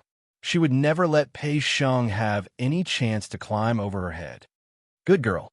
Huangfu Qifei smiled lightly as he placed his hand on Huangfu Fengyan's head, and his voice became even lower and gentler. Just do as you want to do. No matter what, third brother will always be behind you and shield you from the wind and rain. Huangfu Fengyan's eyelashes trembled as she clasped her hands together. Then he hugged Huangfu Qifei tightly. Third brother, good girl. Huangfu Qifei lightly patted her head and shoulders. His voice was still so magnetic and pleasant to listen to. However, that refined and gentle face. What emerged was a chilling ruthlessness, especially that pair of extremely bright eyes in the dark night, flowing with treacherous cold light, within the treasures gathering exchange house. Because there were many guests on the list, Yiqing Luo and the rest also stayed behind to help tidy up the treasures, until it was almost midnight. Yiqing Luo and the rest then prepared to leave. Pei Sheng and Gu Zishi walked them to the door. After greeting, Yiqing Luo was about to leave. Pei Sheng hesitated for a while before he quickly walked to Yiqing Luo's side and whispered, Ah Luo, I still have something to tell you. Ever since Pei Sheng sent her out, his gaze had drifted over her body from time to time. Yiqing Luo also guessed that Pei Sheng had something to tell her. She didn't expose him because she wanted Pei Sheng to take the initiative to mention it. So Yiqing Luo wasn't surprised at all, only allowing Gue Wu and the rest to make a move first. Gue Wu and the others walked far away. Pei Sheng pouted and said softly, Today, in front of old Master Huangfu, thank you, if Yiqing Luo wasn't around. The old man's arrival and the trio's arrival. It would definitely overwhelm him and Gu Zishi. Especially that group of three. He continued to humiliate Gu Zishi. If he was angered, he would only go crazy and argue with those three people. By then, old Master Shun's impression of Zishi would be even worse. I'm just speaking the truth. Yiqing Luo took a look at Gu Zishi's direction as her lips curled. So you should really treat Zishi well. If there's a lady who is willing to give up everything for you, then that means that she really loves you. So don't let Zishi down. I know. At the mention of Zishi, the light in Pei Sheng's eyes became brighter and more determined. I won't let her down. Yiqing Luo smiled. Pei Sheng continued. Actually, I have another question. Yiqing Luo asked. Pei Sheng lowered his eyes and quickly raised them to look at her. Judging from old Master Huangfu's attitude today, he should have agreed to let me hold the auction of the treasure-gathering auction, right? After asking this question, Pei Sheng immediately lowered his head, feeling extremely apprehensive.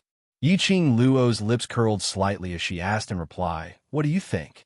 I think yes. Pei Sheng nodded.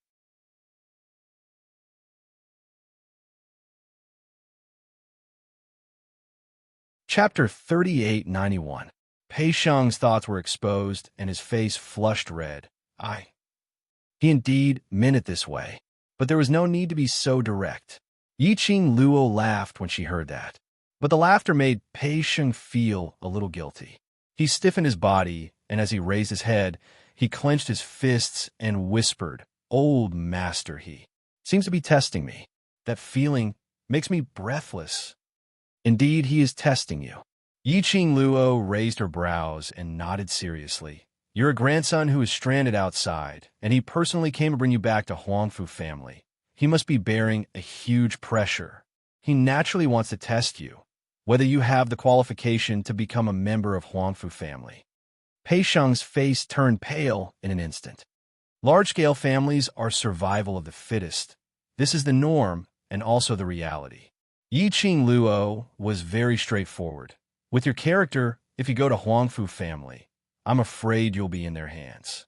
If you really want to take root in Huangfu family and protect Zishi, then you must make yourself stronger."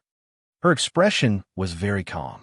Even that pair of upturned eyes seemed extremely calm. Pei Sheng, on the other hand, could tell from those extremely dark eyes that the young girl was very serious. She was teaching him the way to survive in a large family clan at high speed. As for Old Master's test, what kind of results you want will depend on your own performance. Yi Qing Luo still left the choice in his own hands. Pei Sheng looked at Yi Qing Luo in a daze. After a long time, he slowly lowered his head. "I know." His voice was very soft, but she could still hear the change in his tone. "Thank you, Ah Luo."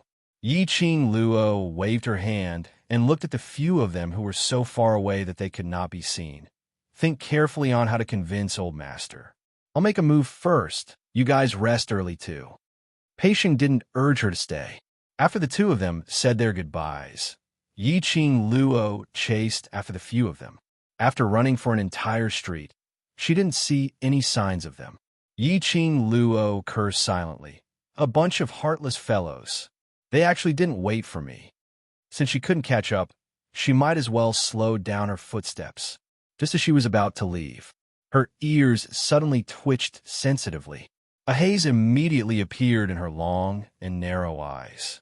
The expression on his face changed in an instant. "Who are you?" She looked warily at the wall in front of her. Just now, he had vaguely sensed a slight fluctuation coming from there. Someone following her? Chi. An almost inaudible whooshing sound of air was extremely clear in the silent night. The moonlight shone down. It reflected the tall and imposing figure standing on the wall. The cold moonlight poured down. It made her look like a fairy from the moon, quiet and elegant like cold jade. When he saw that person, Yi Qing Luo's slender brows creased as she looked at him in a daze. Zhu Wu Hexen? Wasn't this person before him Zhu Wuxin? Ever since the auction's array was broken, she had not seen Zhu Wuxin. Based on Zhu Wu Xian's ability, Yi Qing Luo wasn't worried that he had met with any accident. He didn't take it to heart. They had thought that he had returned to his faction. Unexpectedly, he was still in the Earth domain, and he was secretly following her. Indeed, your ability has increased by more than a little. Zhu Wu Xian's icy cold voice was mixed with a few hints of ridicule. What was he ridiculing her for? Yi Qing Luo rolled her eyes at him as she kept her vigilance. "Don't stand so high up if you want to talk, my neck hurts." Her words had just ended. A gust of cold wind blew over.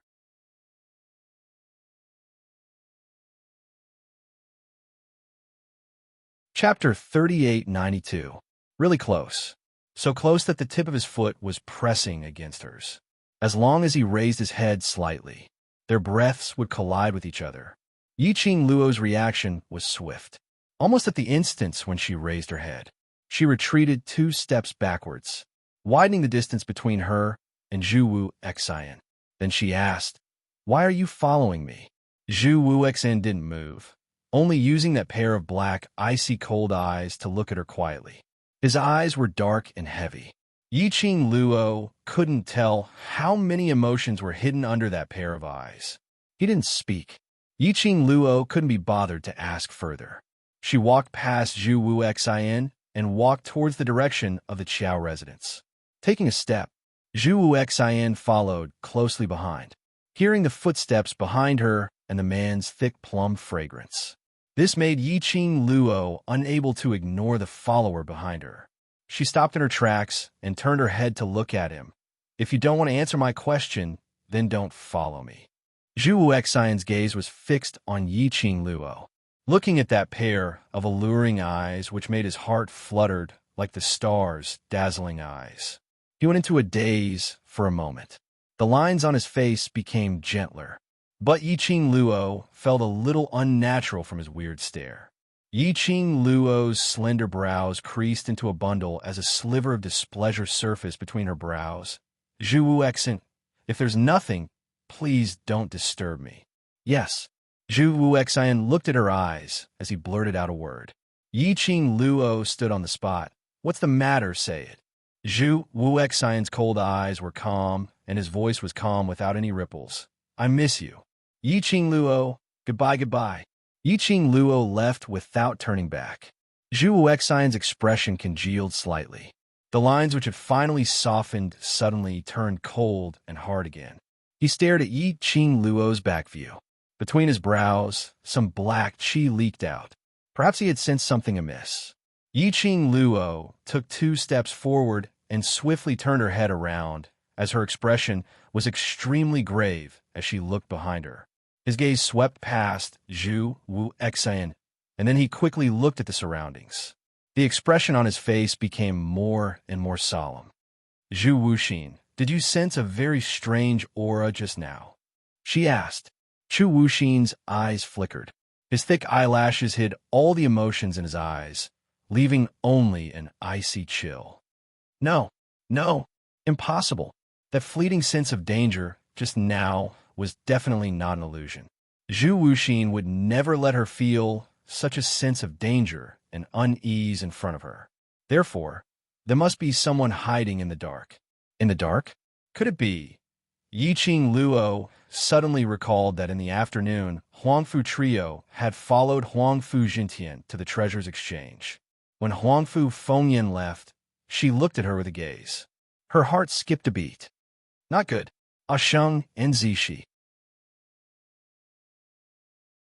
Something must have happened at the treasures exchange hall. Yiqing Luo.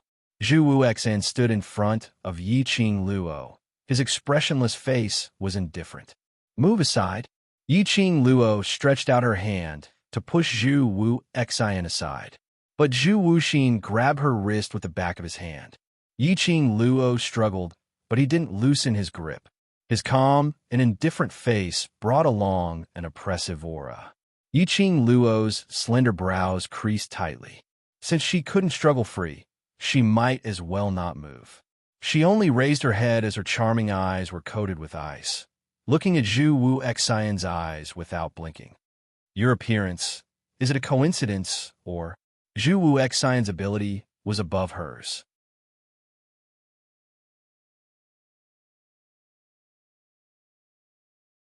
Chapter 3893.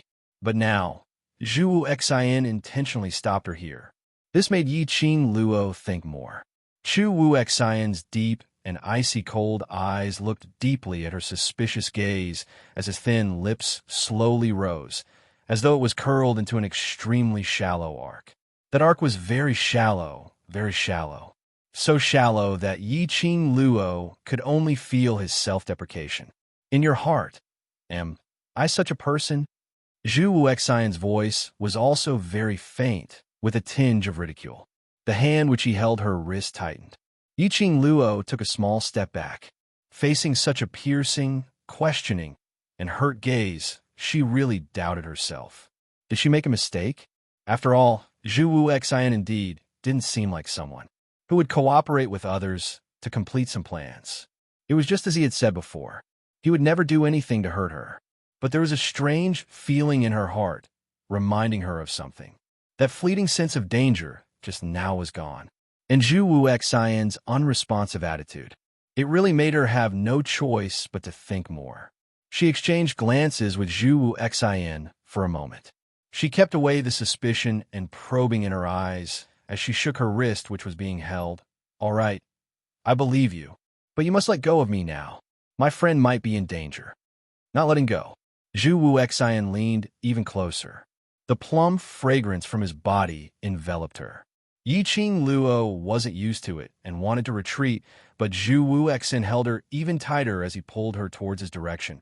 Every time you ask me to let go, Yiqing Luo, is your heart made of iron? Yiqing Luo immediately raised her hand and blocked his chest. She raised her head as her brows creased even tighter. Zhu Wuexin, if you continue to pester me endlessly, don't force me to really suspect you. Huh. He laughed lightly, as his indifferent expression didn't fluctuate at all. His lips curled into a self-deprecating smile, as though he was ridiculing himself for being so ridiculous. Haven't you suspected me enough? Zhu Wuexin's clear voice was calm, but Yiqing Luo could tell that he was condemning her. Yiqing Luo felt that today's Zhu Wuexin was extremely strange, following her for no reason. Then, he stopped her for no reason.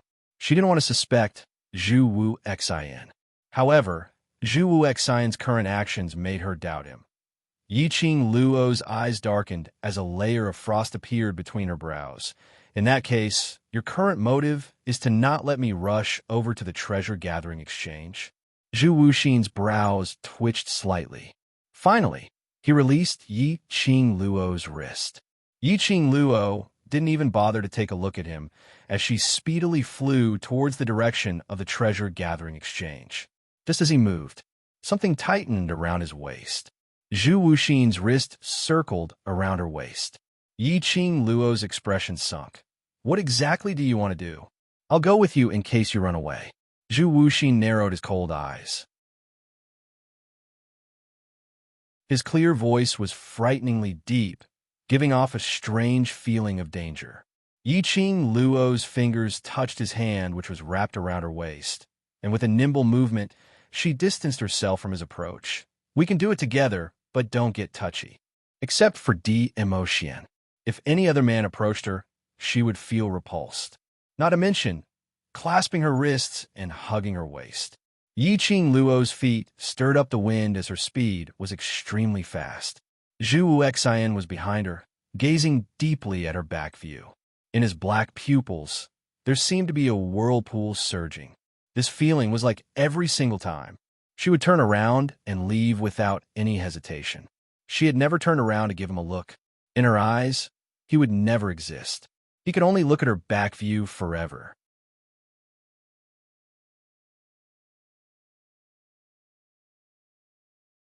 Chapter 3894. Zhu Wuexin's 5 fingers tightened.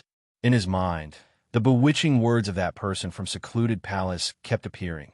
Young Patriarch Chu, do you really think that by silently putting in the effort behind the scenes, you'll be able to get the beauty back? I'll tell you directly, this way.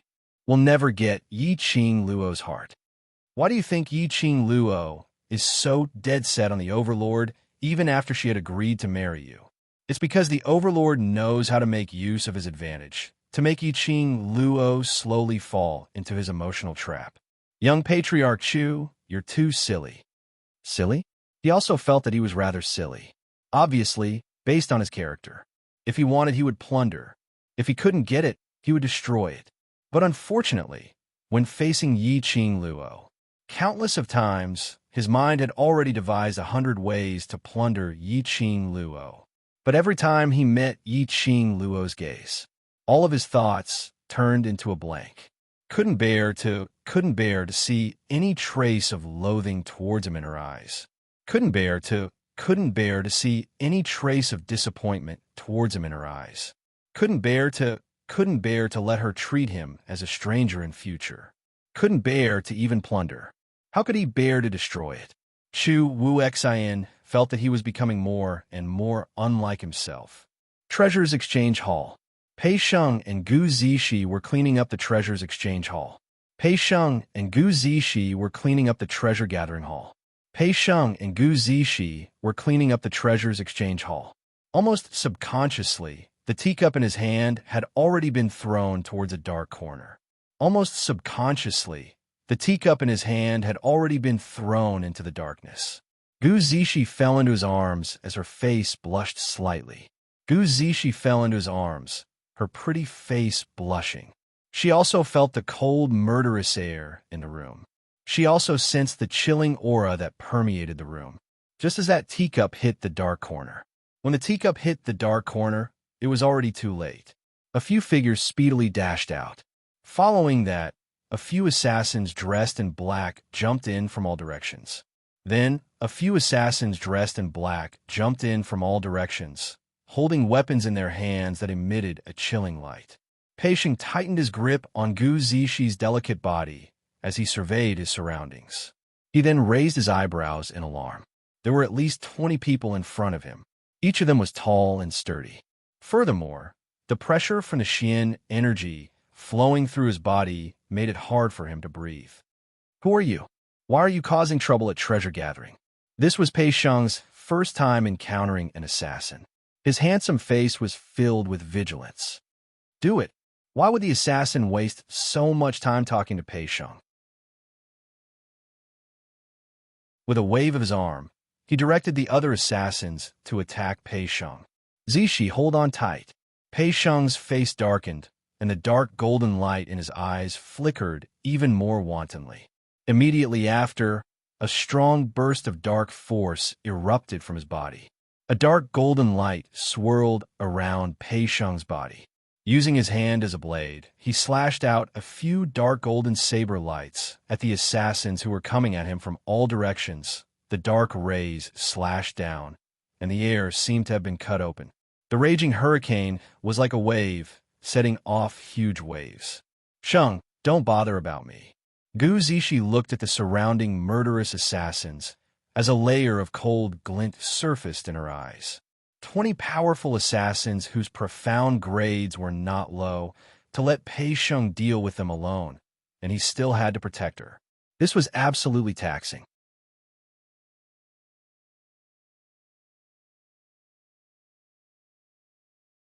Chapter 3895. Gu Zixi's gaze swept across the assassins. His mind was already quickly analyzing the strength of these people and the time it would take for the two of them to react. Pei Sheng did not let go. Gu Zixi knew he was worried about her. She held Pei Sheng's hand around her waist and smiled at him. "Trust me, I won't let myself get hurt." The dark light intertwined. Pei Sheng saw the determination in Gu Zixi's eyes. He hesitated for a moment before letting go of her. "Be careful." Gu Zixi smiled and nodded. Then, a spear appeared out of nowhere and attacked the surrounding assassins. The two of them attacked together. It did reduce the pressure on Pei Sheng. But for the two of them, the situation was not optimistic. There were too many assassins, and they were not weak. No matter how strong they could not fight against so many. The two of them were at a disadvantage, especially in terms of their physical strength. They could not compare to specially trained assassins. They resisted. After a while, they could not escape from the blades of these assassins. They could not go on like this.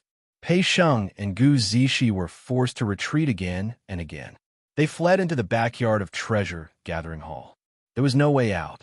At the same time, the surrounding assassins were closing in. Their attacks were very vicious. Their goal was clear. It was to take both of their lives. Killing moves were unleashed. The entire Treasure Exchange Hall shook with thunderous aftershocks. But with such a huge commotion, it did not attract the attention of the citizens. It was as if the Treasure Exchange had been isolated from without embroiling city. After forcing back a wave of attacks, the two of them were exhausted. Gu Zixi looked up at the dark, starless sky above the courtyard. Suddenly, she seemed to have thought of something, and her eyes flashed. She got close to Pei Sheng and stuffed something into his hands. "I will attract their attention. You find a chance to throw this out of the courtyard." It was a round tube the length of a finger, carved out of bamboo. Pei Sheng didn't know what it was when he held it in his hand. After instructing Pei Sheng, Gu Zixi raised her spear. The spearhead swept up a wave, and the explosive energy rushed towards the assassins. It was so fast that Pei Sheng did not have time to swap places with Gu Zixi. He saw that Gu Zixi was already fighting with the assassin. If he delayed any longer, it would only put Zixi in more danger.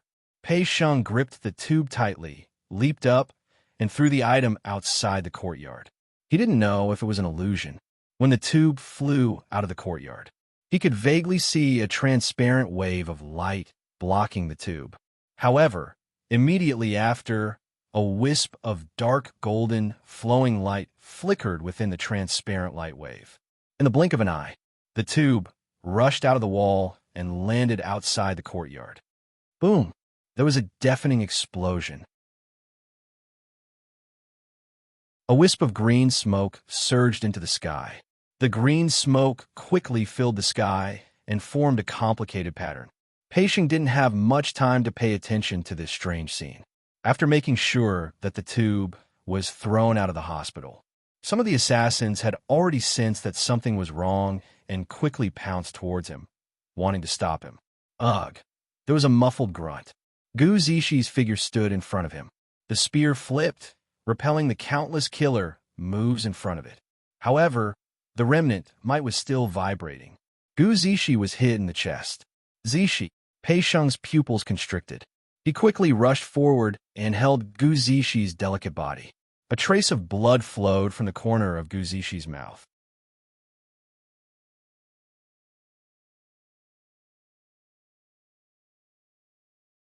Chapter 3896. I'm fine. Gu Zixi raised her hand and wiped the blood from the corner of her lips. She shook her head at Pei Sheng and said, "Don't get distracted. Hold on a little longer. Our reinforcements will be here soon." The woman's face was clearly pale, but the corners of her mouth curved into a faint smile, pretending to be relaxed as she comforted him. Pei Sheng had an indescribable feeling in his heart. When the surrounding assassins saw this, they took the opportunity to rush forward. A murderous aura spread across the sky. However, the man who was holding the woman in his arms was stiff and motionless. It was as if he did not notice the presence of the assassins. The assassin was closing in on him at high speed. Gu Zixi's pupils dilated as she struggled to stand in front of Pei Sheng. Ah! All of a sudden, Song Pei Sheng let out a roar. The man hugged the woman and suddenly raised his head. His handsome face looked somewhat ferocious because of the roar. His eyes were covered in a layer of dark golden light. Such a radiance was extremely dazzling. It was as if all the light had gathered in his eyes. Pei Sheng roared.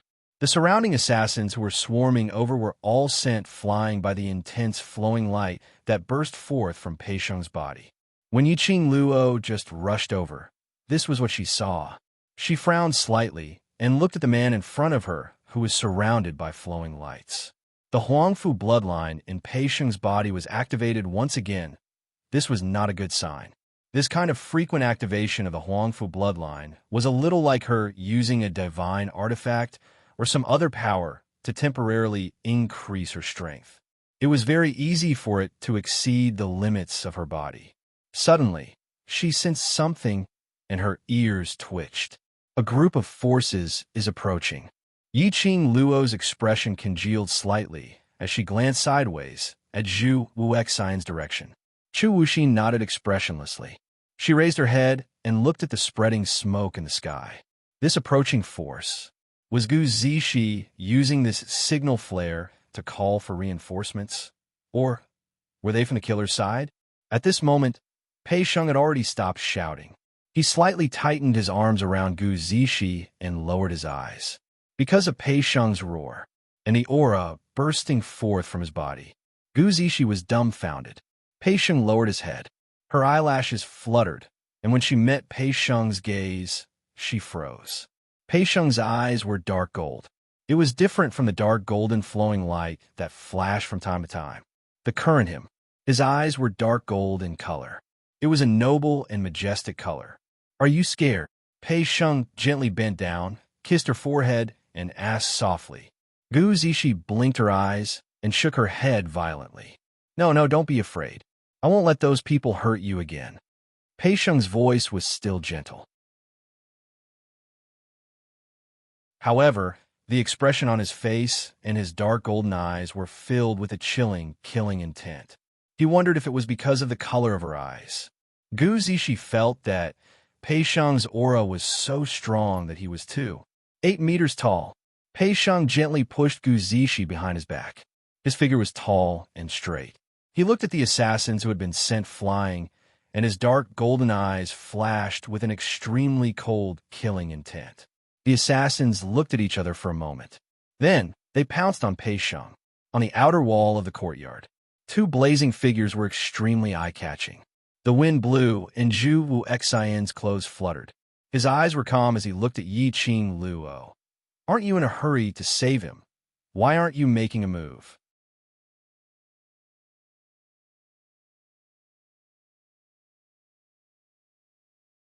Chapter 3897. The current Pei Sheng shouldn't have any problem dealing with those killers. She made her move. She might as well let Pei Sheng nurture some experience. Let him deal with it himself. She was just going to watch the show and wait for the team that was rushing over. Which side were they from? It was indeed as what Yi Qing Luo said. The assassins who originally had the upper hand were besieging Pei Sheng, but they were actually unable to suppress Pei Sheng's arrogance. On the contrary, it made Pei Sheng braver as he fought. But it was after all 1 against 20. Under the entanglement, Pei Sheng's body was covered with scattered wounds. His robe was dyed red with blood. This made Pei Sheng even more bloodthirsty. The profound rays in his hands became sharper and sharper. Wave after wave of Xian waves exploded. The sounds of fighting were extremely loud. The originally narrow and simple backyard had turned into ruins under the entanglement. Sheng, Gu Zixi voice was trembling as she stared at Pei Sheng with reddened eyes. Looking at the increasing number of wounds on Pei Sheng's body, she gripped her long spear tightly as she wanted to go forward to help. But she was worried that her rash actions would implicate Pei Sheng. Now Pei Sheng alone was suppressing 20 of them. If this rhythm was disrupted, Pei Sheng would be overwhelmed. She was extremely anxious as she stared anxiously at the sky outside the courtyard, which was filled with green smoke. She turned her head. She saw 2 figures standing on top of the wall. It was Yi Qing Luo. On seeing Yi Qing Luo, Gu Zixi's eyes lit up. Just as she was about to open her mouth, she saw the young lady's bright eyes curling into a smile as she shook her head. Gu Zixi was stunned as she didn't understand what was going on. Yi Qing Luo was obviously just by the side. Why didn't she help Pei Sheng?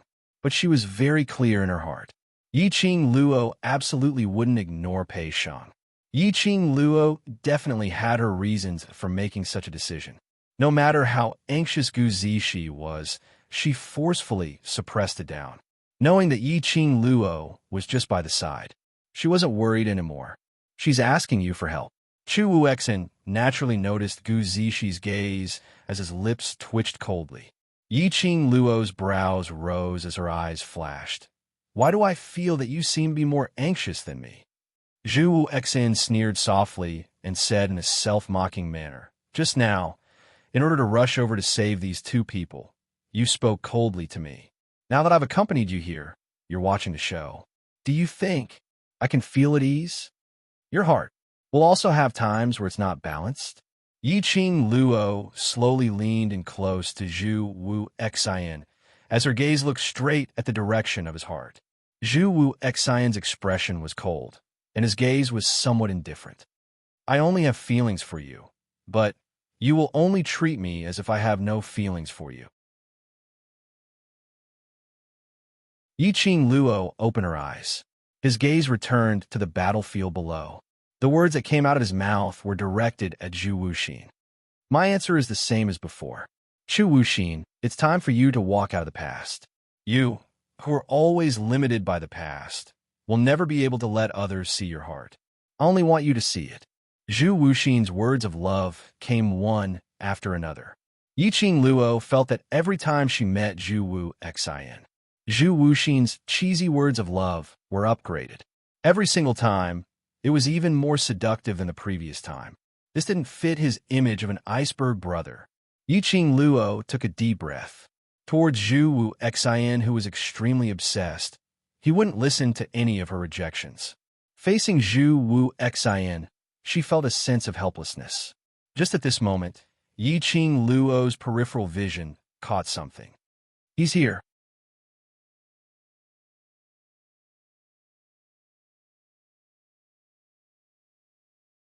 Chapter 3898. When Yi Qing Luo landed on the ground, coincidentally, he stood in front of the group of people who were rushing over. There were about 30 people. They were all dressed in dark green clothes. The blood-stained flower pattern embroidered on it revealed their identities. Bloody Mercenary Group. The leader of the group was the most eye-catching existence. She was wearing a dark-colored dress with elegant pendants. He didn't seem like a leader at all.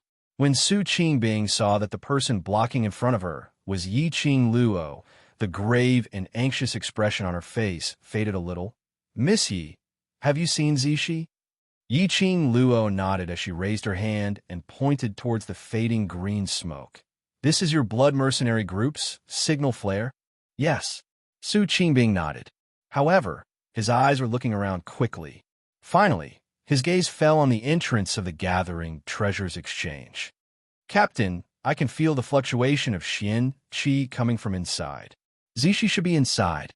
Deputy Regiment Commander Bo's face was filled with anxiety. When he looked at Zhu Bao, he shot forward like a cannonball. Su Qingbing didn't stop him. The signal flare was shot by Gu Zishi. If it was an emergency, Gu Zishi would never use this signal flare. "Zishi is fine." Yi Qing Luo pointed to the other side of the wall. "If you're worried, you can go up and take a look." Su Qingbing furrowed her brows as a complicated expression appeared on her face. However, when they saw a red figure standing on the wall, a man emitting an extremely cold aura, their eyes unconsciously widened. "Chew! Chew!" Su Qingbing's expression changed unpredictably when she saw the man's face. And that person's vision had always been on Yi Qing Luo. His face was cold. However, the emotions in his eyes were gentle. It was only when he sensed Su Qingbing's gaze that he raised his eyes slightly. When he looked at her, it was as if his eyes were covered with a layer of frost. When Yi Qing Luo heard Su Qingbing's unfinished words, she couldn't help but raised her slender brows. "Chew!" Su Qingbing actually knew Zhu Wuxin. Furthermore, just now, Zhu Wuxin's gaze had paused on Su Qingbing for more than 3 seconds. In other words, Zhu Wuxin also knew Su Qingbing. But there was no time for Yi Qing Luo to ponder over it. Bo Songyi's explosive roar could be heard from the side of the Treasures Exchange Hall. "Zishi, are you hurt?" This roar. Su Qingbing was startled awake. It also interrupted Yi Qing Luo's deep thoughts. Su Qingbing quickly walked towards the treasure gathering exchange. He had just arrived at the door. She stopped in her tracks and frowned. Then, he raised his hand and touched the air with his fingers. In the blink of an eye, Yi Qing Luo saw that the direction of Su Qingbing's finger seemed to have sliced open a thin seam in the air. The transparent qi wave slowly split open to both sides, revealing a huge hole.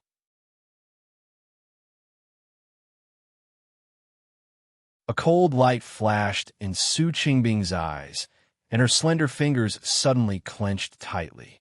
That layer of air wave instantly shattered into pieces and collapsed. Within the Treasures Gathering Exchange Hall, violent and tyrannical profound energy spread out in all directions. When the 30 mercenaries from Bloody Mercenary Group who had rushed over felt this profound energy, their faces darkened, and they looked at Su Qingbing with a serious expression. Su Qingbing nodded. A group of people swarmed into the Treasures Exchange Hall. Looking at the group of aggressive mercenaries, Duan Ling Tian nodded. Yi Qing Luo slanted her head, as she couldn't be bothered to stop them. Inside, Pei Shang should have already reached his limit.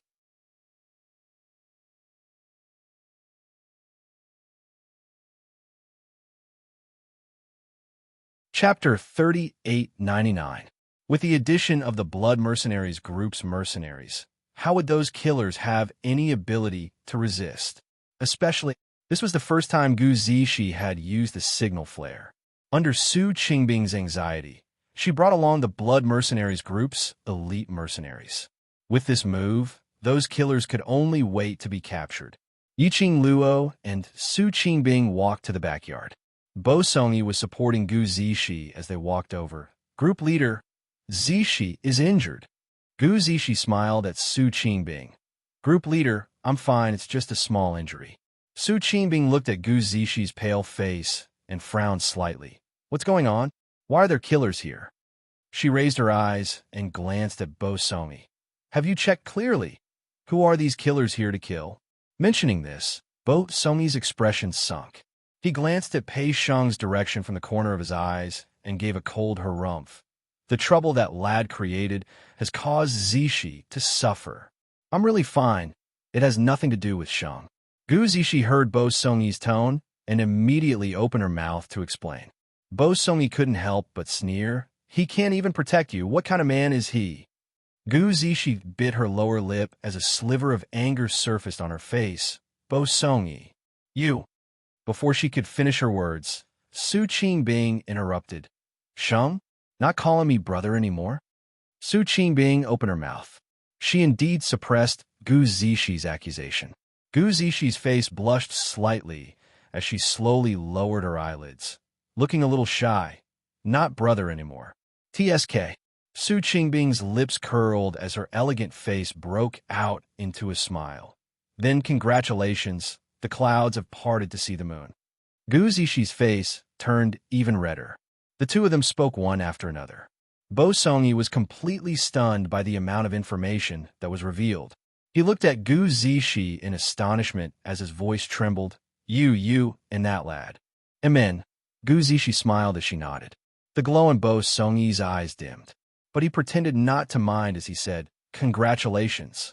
Coincidentally, Pei Shang, with the help of the mercenaries, had restrained all the killers and was anxiously looking for Gu Zishi.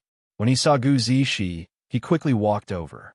He stretched out his long arm and pulled Gu Zishi away from Bo Songyi's side into his embrace. He placed his large palm on Gu Zishi's face and gently caressed it. Are you all right? He asked gently. Gu Zishi leaned against his chest, and her pretty face was slightly flushed. I'm fine.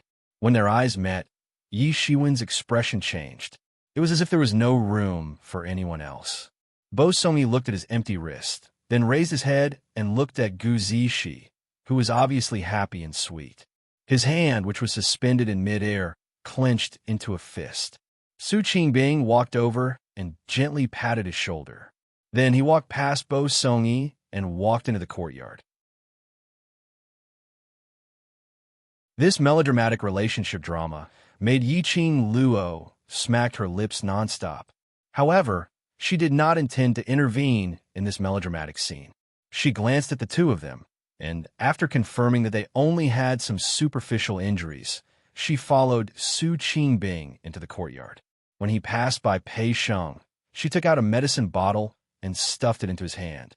In the courtyard, the mercenaries stood by the side. The killers knelt on the ground, and one by one, their masks were torn off, revealing their faces. The killers had apparently been injected with profound qi and were rooted to the ground, unable to even commit suicide. The mercenaries stood neatly by the side. The killers were pressed onto the ground in a sorry state. This stark contrast. TSK, let the Blood Red's elite mercenaries come over to wrap things up.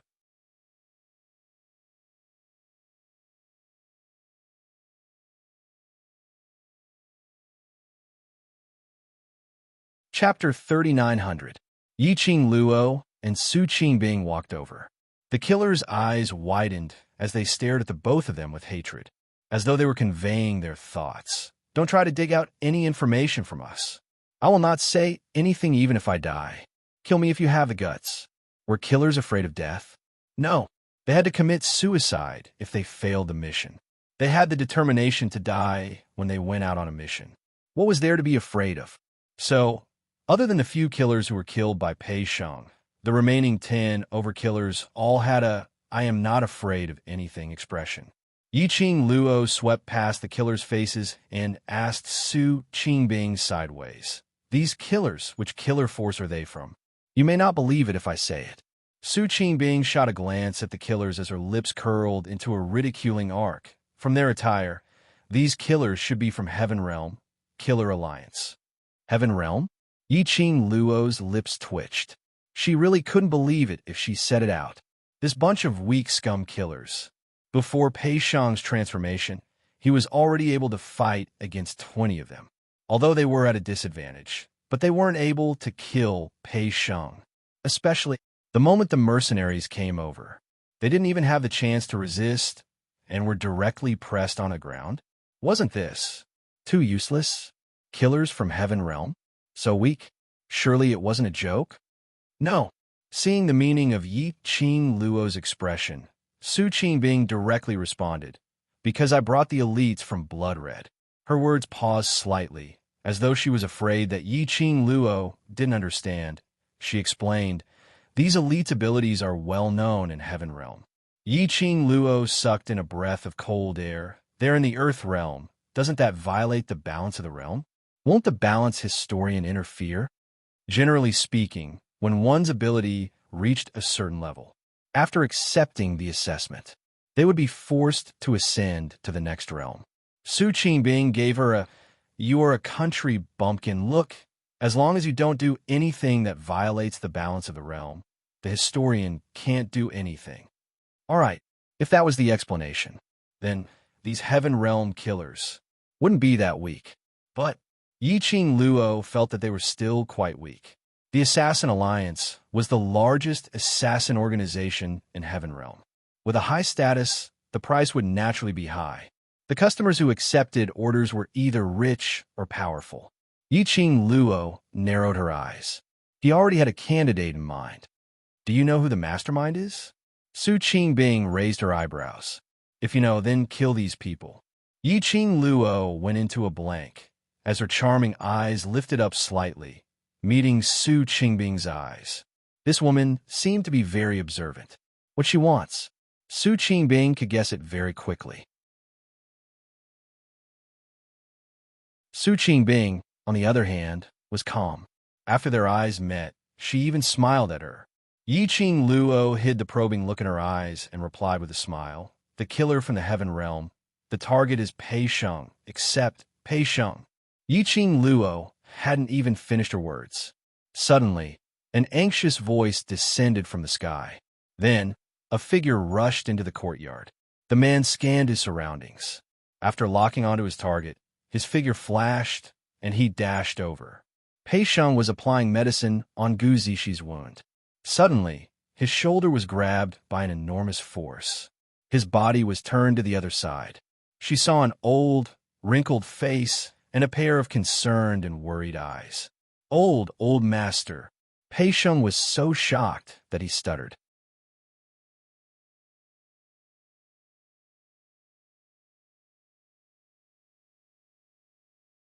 Chapter 3901. Huangfu Jintian pressed both his hands on Pei Sheng's shoulders as he sized him up.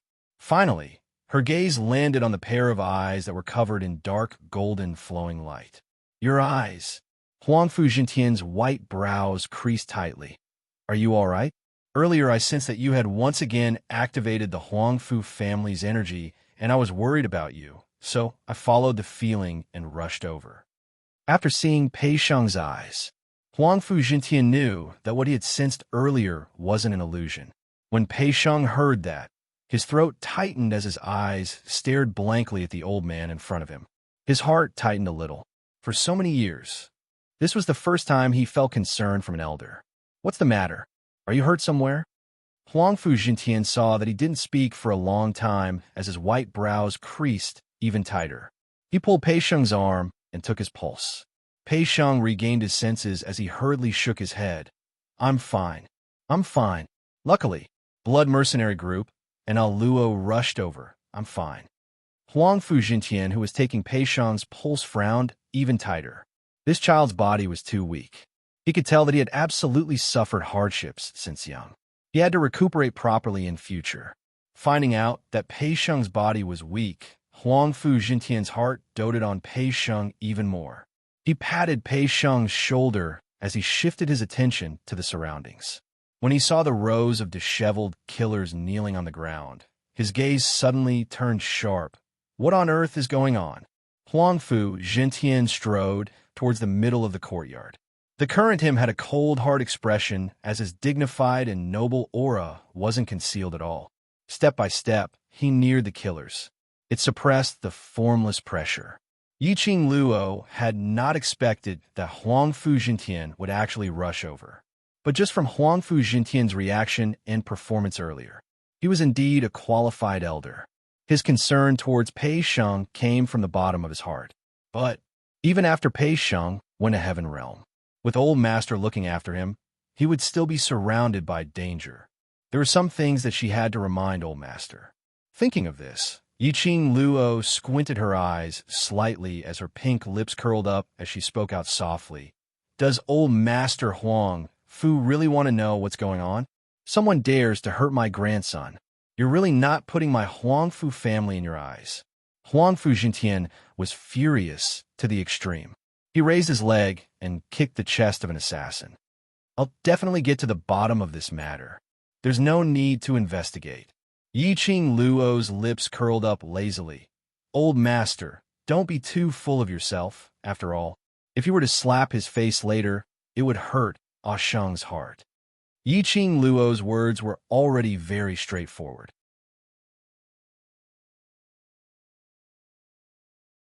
Huang Fu Jintian naturally understood the ridicule in her words. Immediately, their faces darkened. Yiqing Luo smiled again. Originally, I wanted to trouble the brothers from Blood Red to help settle this matter, but now that Old Master Huang Fu is here, I shall hand this matter over to Old Master to settle. As Yiqing Luo said that, she looked towards Su Qingbing with a smile. What does Blood Red Group leader think? These killers' assassination target is Pei Sheng. How Pei Sheng wants to deal with it, we'll deal with it. Su Qingbing cooperated. It was one thing to guess something in her heart, but hearing an outsider saying that the assassination target was Pei Sheng, this feeling was another thing. Huang Fu Jintian's expression turned even darker.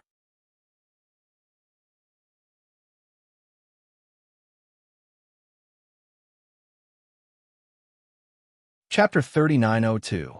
Yiqing Luo was obviously passing the right to choose to him. She wanted to see if he cared more about Pei Sheng or his other grandchildren. Yes, the other grandchildren. Huang Fu Trio, the killers from Heaven Realm, and their target was Pei Sheng. It was obvious who the mastermind was. Pei Sheng also understood the meaning of Yiqing Luo's words. A trace of paleness appeared on his handsome face. He pursed his lips as he looked at Huang Fu Jintian, as though he wanted to know, in Huang Fu Jintian's heart, what kind of attitude would he use to settle this matter when his grandson did something wrong. Facing the gazes of a few juniors, Zhang Xian nodded. Especially his own grandson, he was extremely careful and hid his nervous gaze. Huang Fu Jintian's white brows creased tightly as he gritted his teeth. This matter concerns the Huang Fu family. I will. Before he could finish his words, Pei Sheng, who was looking at Huang Fu Jintian cautiously, suddenly interrupted him. Forget it. Forget it? Huang Fu Jintian even suspected that he was hallucinating in his ears. The rest of the people also looked at Pei Sheng in astonishment. He was almost killed, and he said forget it? Was there a hole in his brain? That was a killer from Heaven Realm. It was obvious that he wanted his life. Now he had Old Master Huang Fu as his backing to settle this matter. Shouldn't he make use of this opportunity to let Old Master Huang Fu cut off the mastermind's chance, so that this kind of assassination would not happen again? Pei Sheng actually let it go just like that? The mercenaries present were unable to understand Pei Sheng's actions. Bo Songyi's face was gloomy as he stared intently at Pei Sheng and Gu Zixi interlocked fingers. His heart was burning with anger. What forget it? Isn't he afraid of death? A cowardly man. On what basis can he give Zixi happiness? He's not worthy at all. His enraged voice was definitely not soft. It also broke the shocked atmosphere because of Pei Sheng. Everyone's gazes turned towards Bo Songyi. Although Huang Fu Jintian felt more or less relieved because of Pei Sheng's forget it, Huang Fu Jintian felt a sense of relief in his heart. But when he heard Bo Songyi's rebuke and ridicule, his heart of protecting his child welled up. A pair of fierce and dignified eyes glared at Bo Songyi.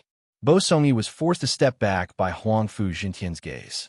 Gu Zixi also did not understand Pei Sheng's actions. She tugged at Pei Sheng's arm and looked at him in confusion before shaking her head at him. She also suggested that the best choice was to let the old man handle this matter. However, Pei Sheng smiled at her. There was a smile in his eyes. He seemed to be consoling her, telling her not to worry. Gu Zixi still wanted to say something. Yiqing Luo patted her shoulder and shook her head at her. Pei Sheng had already made up his mind. This was Pei Sheng's own decision.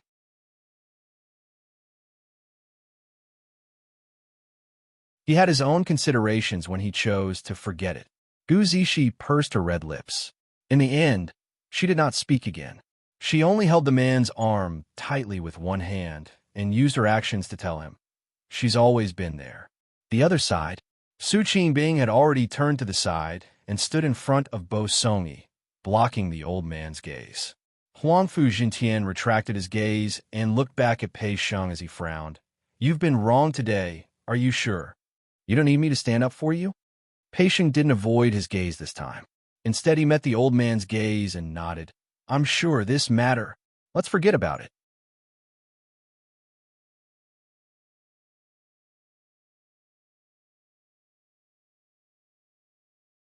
Chapter 3903. These light words were so minute that if one didn't listen carefully, it was impossible to tell what he was talking about.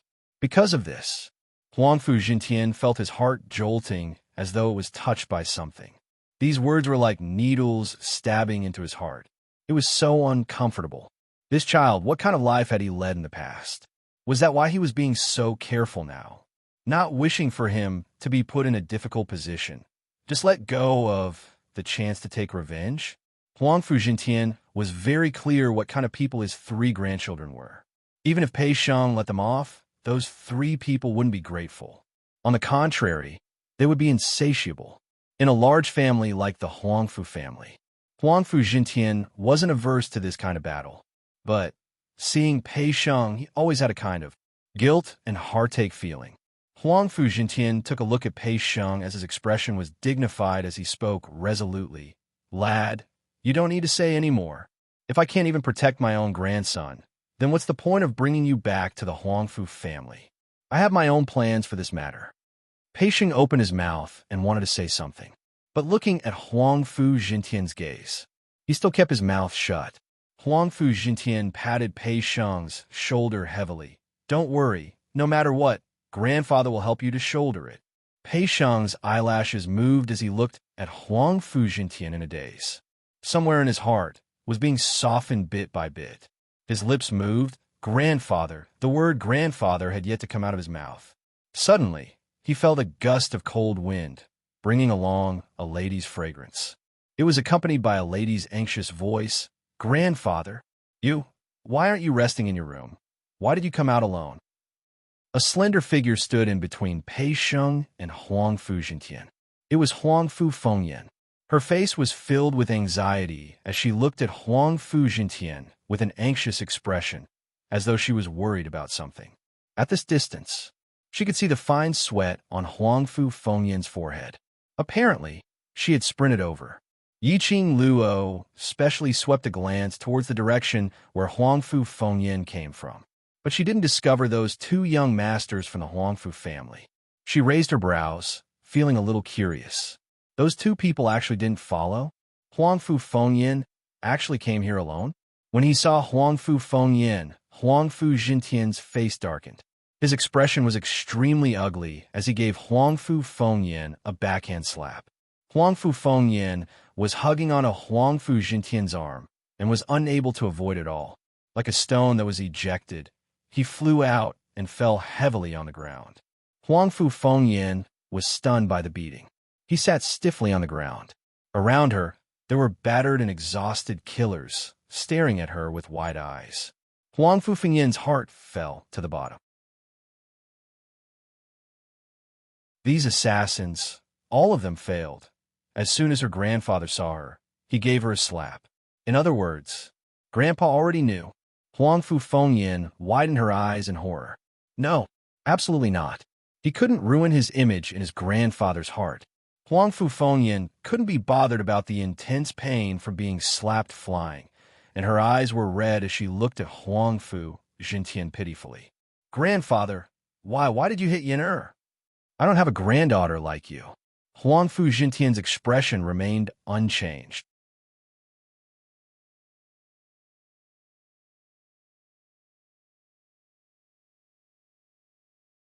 Chapter 3904.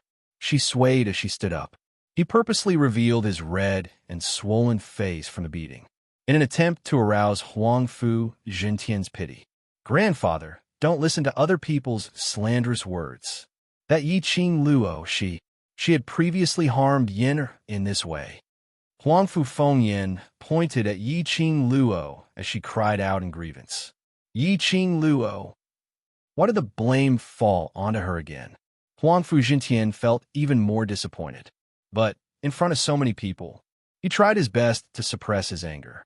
Huangfu Fengyan was after all his Huangfu family's fourth Mississippi. This kind of matter, although everyone was well aware of it.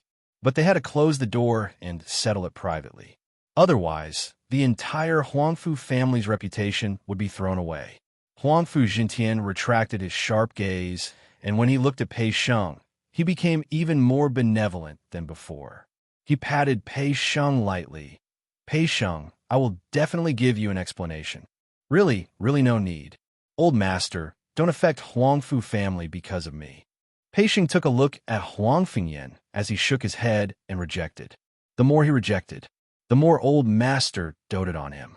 The more he looked at Huang Fengyan, the more vicious his gaze became. Yi Qing Luo couldn't help but clicked her tongue when she saw this scene. She crossed her arms in front of her chest as her lips twitched lazily.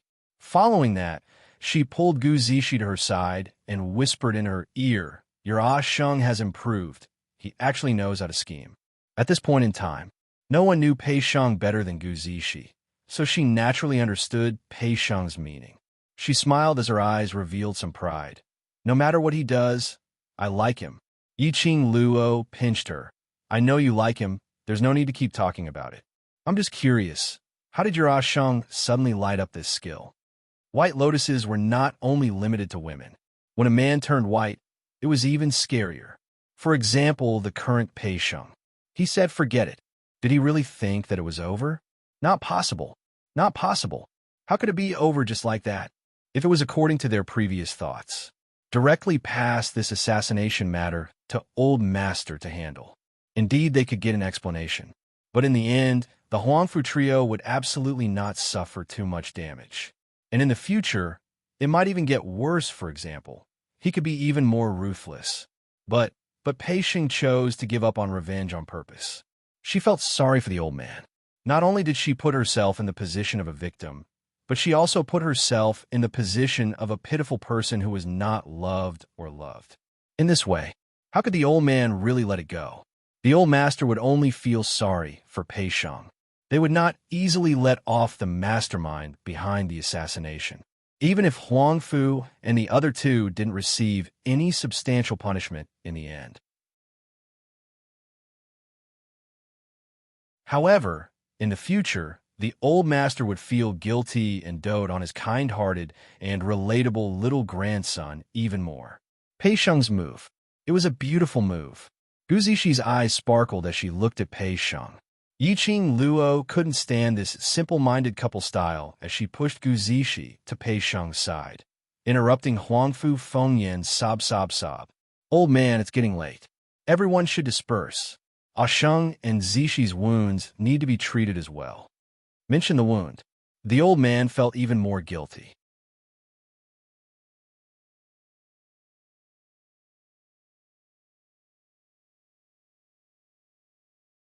Chapter 3905. Pei Sheng hesitated for a moment. He glanced at Huangfu Fengyan's direction and shook his head. There's no need. I still have to tidy up this courtyard. An assassin had broken in. And a fight. The courtyard was already in shambles. Huangfu Jintian still wanted to say something. Yi Qing Luo continued. Old master, Zishi is an alchemist. With Zishi taking care of her, you don't have to worry. After saying that, she glanced meaningfully at the assassins. The old man must have other things to deal with, right? Huangfu Jintian's expression swiftly became extremely gloomy. His cold eyes looked at the miserable assassins on the ground, then looked at Huangfu Fengyan. He snorted coldly, his majestic anger surging. Huangfu Fengyan felt a chill run down her spine. There was only one thought in his mind. That was, he absolutely could not admit it. Once she admitted it, she would lose everything she had now. Huangfu Jintian's gaze grew fiercer and fiercer. After staring at Huangfu Fengyan for a while, he forcefully closed his eyes. When he opened his eyes again, the emotions on his face were much calmer. He clasped his hands at Su Qingbing with a solemn expression. Bloody leader, thank you for your help today. I, Huangfu Jintian, will remember your kindness. I'll definitely repay your kindness in the future. Then, he said, can you let me handle these assassins? It's not really a favor. Bloody mercenary group didn't come here to save Pei Sheng. Su Qingbing's lips curled into a smile. As for these assassins, if old Master Huangfu wants them, feel free to take them. Not to save that brat. Huangfu Jintian caught the main point and frowned slightly. What do you mean by that? As profound practitioners of the heaven realm, which was above the earth realm, basically he did not know much about the people or forces in the lower realms. But there were 3 great forces in the land, and even old Master Huangfu, who was in the heaven, had heard of them. One was the gathering place of lunatics, the Underworld Palace. One of them was the Linglong Palace, which nurtured the saintesses of the 3 main cities. The other was the Bloody Mercenary Group in this world. Even if Bloody Mercenary Group was the second-ranked mercenary group, his reputation rose like a crane. This was because the number 1 mercenary group had already developed to the heaven realm. And this Bloody Mercenary Group was also known as the second mercenary group to develop their forces into heaven realm. Huangfu Jintian's attitude towards Su Qingbing was so gentle. Aside from the fact that Bloody had saved Pei Sheng, he was also impressed by the Bloody mercenary's abilities. Su Qingbing raised her slender eyebrows as a playful smile appeared on her beautiful face. She walked towards Pei Sheng. No, to be more precise, it was Gu Zishi who was walking towards Pei Sheng. He then raised his hand and placed it lazily on Gu Zishi's shoulder. As he raised his head, the corners of his mouth curled up into a smile. There was an indescribable meaning in his smile. I brought my Bloody Red's elite troops here to save my troublesome vice regiment commander. Saving Pei Sheng was just a convenience. So, old Master Huangfu, you really don't have to take it to heart. Vice leader, Gu Zishi. This news caused Huangfu Jintian to be stunned. The one who had the most exaggerated reaction was Huangfu Fengyan. She almost bounced up from the ground and glared at Gu Zishi. Her voice was trembling. Her? Vice Regiment Commander? Are you kidding me? Su Qingbing tilted her head and glanced sideways at Huangfu Fengyan.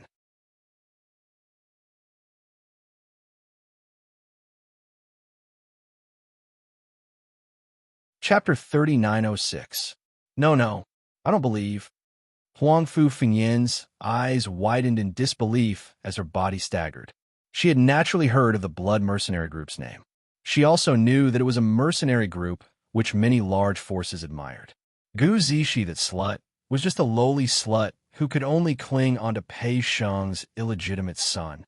How could she change so quickly and become the vice group leader of the Blood Mercenary Group?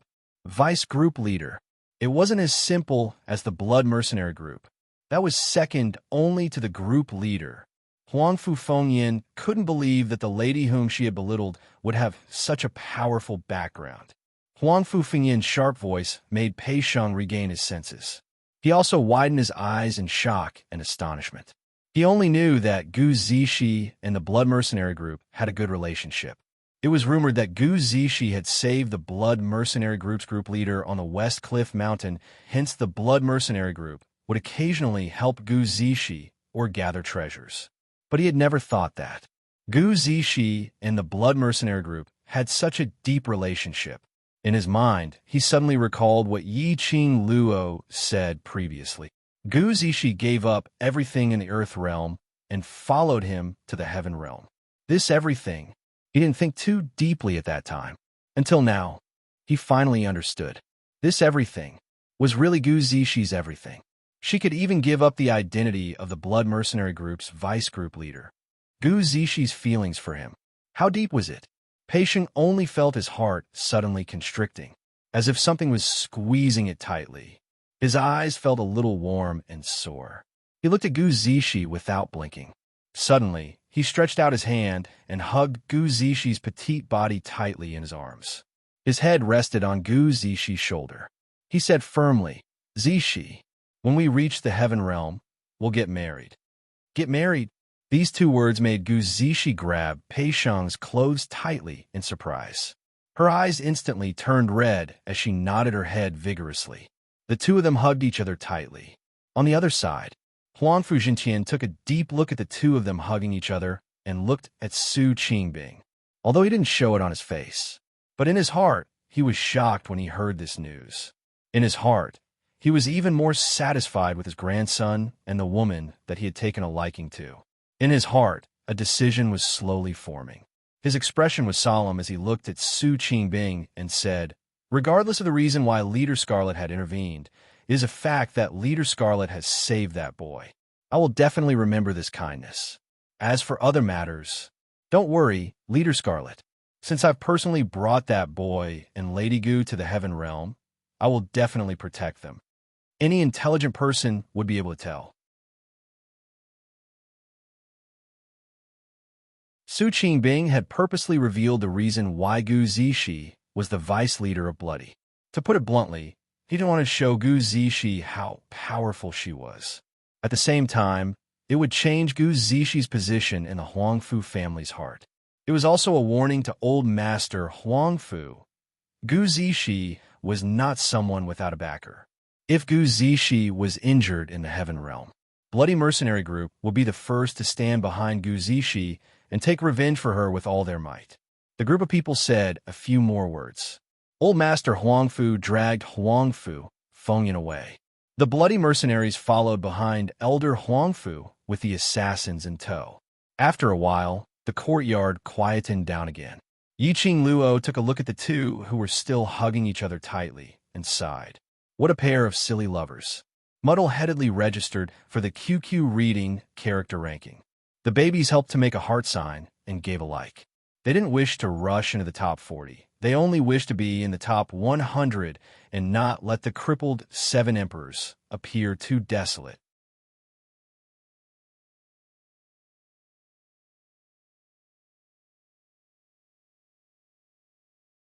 Chapter 39:07. She simply shifted her gaze away and looked at Su Qingbing, who had yet to leave. Su Qingbing still maintained a lazy posture. That dignified look on her elegant face had been retracted by quite a bit. She just raised her head and looked at that figure on the wall.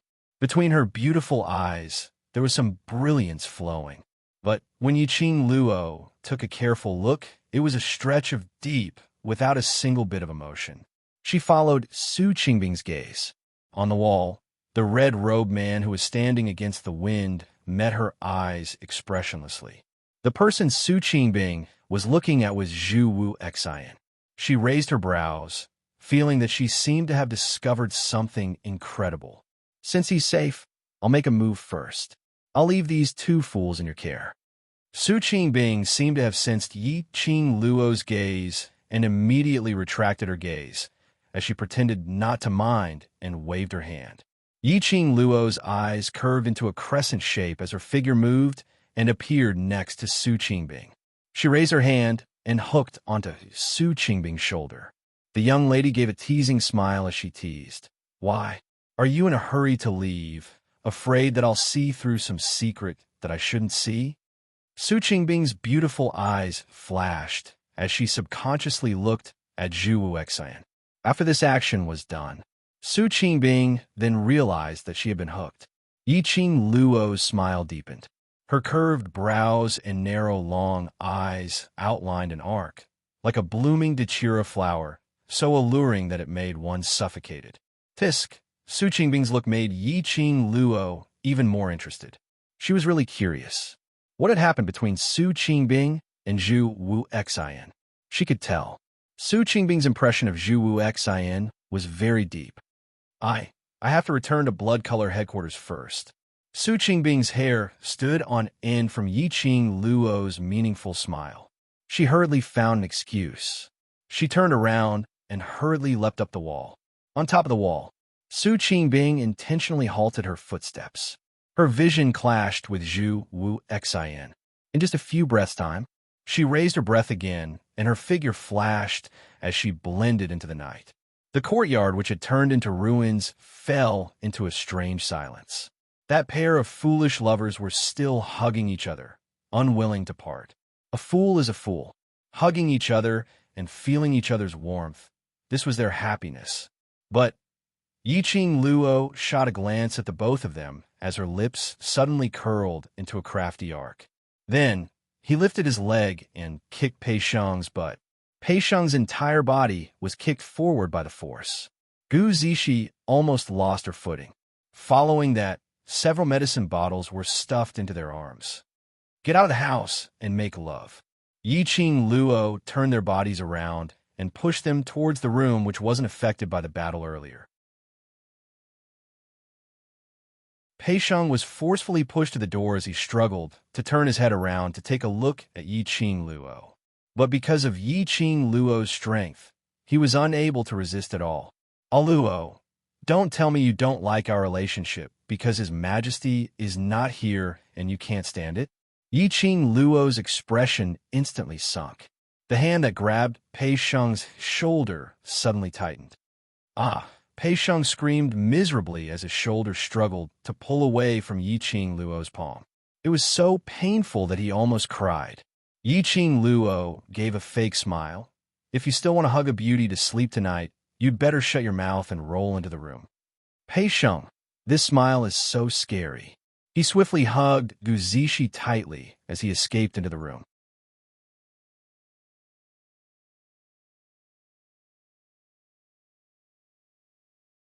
Chapter 3908. In the courtyard, there was only Yiqing Luo left. She then stretched her body lazily. As she yawned, she looked towards the red figure standing on the wall. The show has ended. Aren't you leaving? Zhu Wuxian's vision, from the start, was fixed on her. When he saw the young lady's languid look, her long and narrow eyes were filled with a lazy, misty look towards him. His eyes glowed with a bright light. Even his pitch-black pupils involuntarily contracted. His hands, which were hanging by his side, clenched into fists, especially when that young lady yawned, with a soft and coquettish voice rang. His body almost instantly turned stiff and taut. For a long time, the man didn't reply. Yiqing Luo lowered her hands as she raised her brows at him, meeting with Zhu Wuxian's scorching gaze. Her eyelashes fluttered slightly as she tilted her head, her eyes revealing a smile, which didn't look like a smile. Have you seen enough? This sentence made Zhu Wuxian have a response. His thin lips moved slightly as his voice was very cold. Not enough. If you're still conscious, then please go ahead. Take care, I won't send you off. Yiqing Luo intentionally ignored his provocative words as she impatiently waved her hand. Zhu Wuxian instead flew down from the wall. He got close to Yiqing Luo. The red-robed man and red-robed young lady's figures intertwined. Yiqing Luo didn't evade. Instead, she faced the man's approaching face, raising her head as her lips curled into a bright smile. This smile, like a blooming poppy flower, giving off a suffocating charm, magnified under his eyes. Zhu Wuxian's heart skipped a beat. Immediately after, his body abruptly pulled away from Yiqing Luo. His eyes were flickering with erratic emotions. Yiqing Luo revealed an understanding smile. She was very clear. The more she expressed that she didn't want to interact with him, Zhu Wuxian would be insatiable, wanting to leave a place in her heart. On the contrary, she cooperated with Zhu Wuxian's words. Zhu Wuxian would be even more shy than her. Looking at Yiqing Luo's teasing smile, Zhu Wuxian's pupils contracted. He suddenly stretched out his hand and clasped Yiqing Luo's wrist as his eyes stared straight at her. Do you think that I don't dare to do anything to you? Yes. Yiqing Luo replied straightforwardly. If you dare, when I just arrived at the Earth Realm, you painstakingly imprisoned me for half a month and erased all my memories, you would have done it. The hand that was clasping her wrist suddenly tightened. Even Zhu Wuxin stiffened for a moment. Even now, you still blame me. Zhu Wuxin stared at her. It was not a question, but a statement. It would be a lie to say that I don't blame him. Yiqing Luo didn't try to hide it. No matter which woman it is, if she was kidnapped by another man and imprisoned by his side for as long as half a month, would she not blame that man? Chu Wuxin's eyes darkened, and he clenched his fists.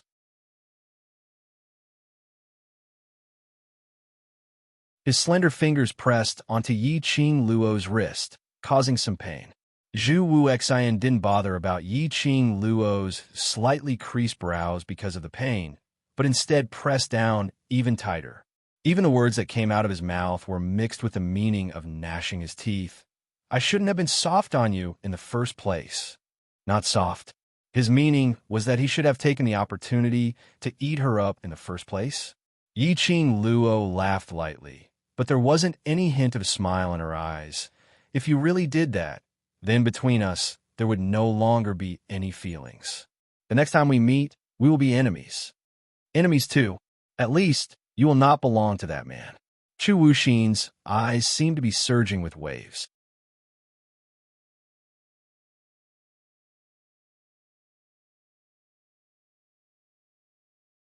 Chapter 3909. Yiqing Luo frowned. Looking at the madness in Zhu Wuxin's eyes, her heart skipped a beat. He subconsciously wanted to break free from Zhu Wuxin's grip. However, Zhu Wuxin tightened his grip. He reached out with his long arms. He then pressed Yiqing Luo heavily into his arms. The plum fragrance which assaulted her nostrils made Yiqing Luo's slender brows creased tightly in discomfort. She struggled. Zhu Wuxin, woman, you are really heartless. Zhu Wuxin was almost gnashing his teeth next to her ear. This time, I really do not want to go easy on you. As soon as he finished speaking, he exerted strength in his arm. The man's warm breath rushed over from a close distance. There was also a hint of fragrance mixed with it that made her feel alarmed. Almost at the instant the man lowered his head, Yiqing Luo's eyes flashed coldly. His dark force burst forth. He flipped his palm, intending to attack Zhu Wuxin and avoid his approach. It was at this moment. A heavy groan sounded beside his ear. The hand on his waist suddenly loosened. What replaced? It was another strong and powerful force. The familiar fragrance of sandalwood wafted into his nose. Yiqing Luo turned her head happily. Sure enough, she saw her man appear behind her. Dmo Xian had one arm around her waist. His expression was noble and elegant as his gaze was filled with a chilly glint as he stared intently at Zhu Wuxin. I'm late. The man's deep and mellow voice instantly soothed Yiqing Luo's restless heart. His large and thick palms pulled the young girl's delicate body into his embrace. It was different, thick and sturdy. A different kind of warmth. It was a different taste. It was a completely different feeling from Zhu Wuxin. Dmo Xian was the feeling she wanted to have the most. Yiqing Luo's eyelashes trembled slightly. Suddenly, she raised her lips and tightly wrapped her arms around the man's firm waist. She buried her face in his chest. Struck by the palm, Chu Wuxin had to retreat several steps before he could stabilize himself. The flame-like red swayed. After Yiqing Luo absorbed the warmth, she popped her head out to take a look at Zhu Wuxian. He felt that the current Zhu Wuxin had a gloomy feeling, as if the flames all over his body were about to be extinguished, as if I had lost all my lifelight. He seemed to have sensed her gaze. Zhu Wuxin clutched his chest and looked at her with a pale face. His eyes met hers. A smile appeared on his grave and stern face. His lips curled up slightly. There was a hint of bitterness in his voice. Yiqing Luo couldn't help but creased her slender brows once again. He didn't have time to think about it. A large palm suddenly covered her eyes. In front of him, there was only warmth, and he couldn't see anything. Don't look at him. The man's domineering voice rang in her ears, and there was a hint of jealousy in his tone. Then he raised his head and looked at Zhu Wuxin. His entire body exuded a chill. Zhu Wuxian, I haven't settled the score with you for what happened last time. You dare to play the same trick again? The moment he opened his mouth, he was not angry, but he exuded an imposing aura. Zhu Wuxin sneered. What? I merely touched her, yet you're already so furious. Could it be that you think she's dirty? As soon as he said that, the surrounding temperature had also dropped to the extreme. Dmo Xian's eyes gleamed coldly. The murderous aura was also sweeping wildly. But Zhu Wu Xian laughed crazily. That grave and stern face looked extremely insane. Both their profound rays intertwined, just as it was about to explode. Suddenly, a slender, fair hand gently placed on the back of the hand which covered her eyes. Slowly, it pulled that hand down. The young lady's eyes regained its clarity.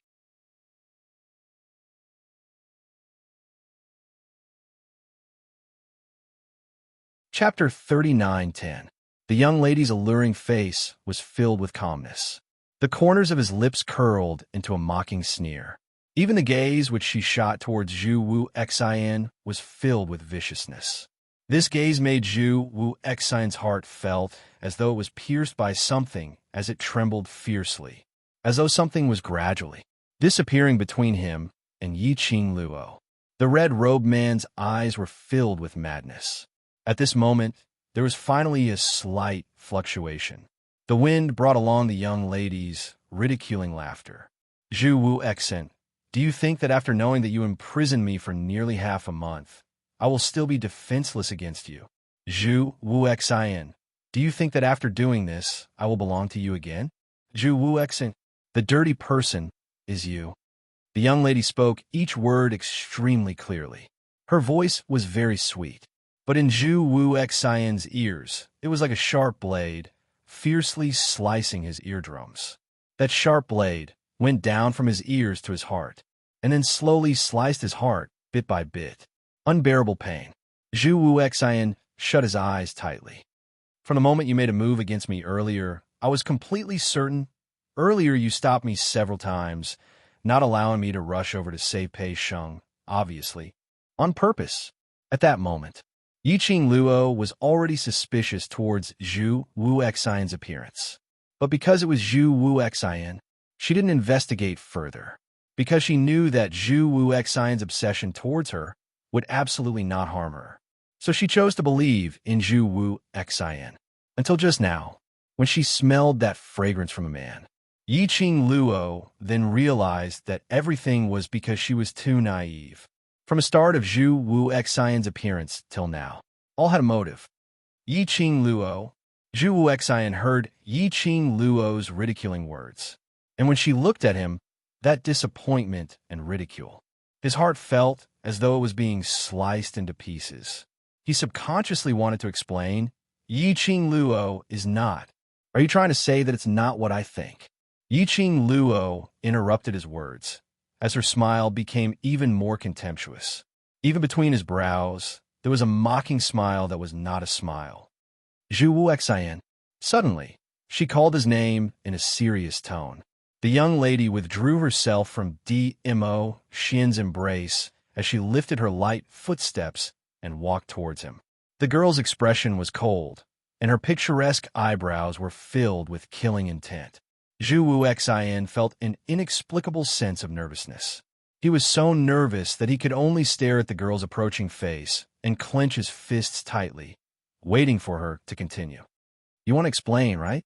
All right, I'll give you a chance. She stood 3 steps away from Zhu Wu Xian. Then, she raised her eyes and stared straight into his eyes. Zhu Wu Xian's heart skipped a beat again. Do you dare look me in the eye and tell me that your appearance today is not a coincidence, but an accident? Zhu Wu Xian's eyes darkened. Even his cold face was covered with a layer of frost. This reaction, even if he didn't answer, Yi Qing Luo had already gotten her answer. She sneered and looked at Zhu Wu Xian. She couldn't help but laugh. Zhu Wu Xian, if you really want to lie to me, you should lie to the end. I want to lie to you.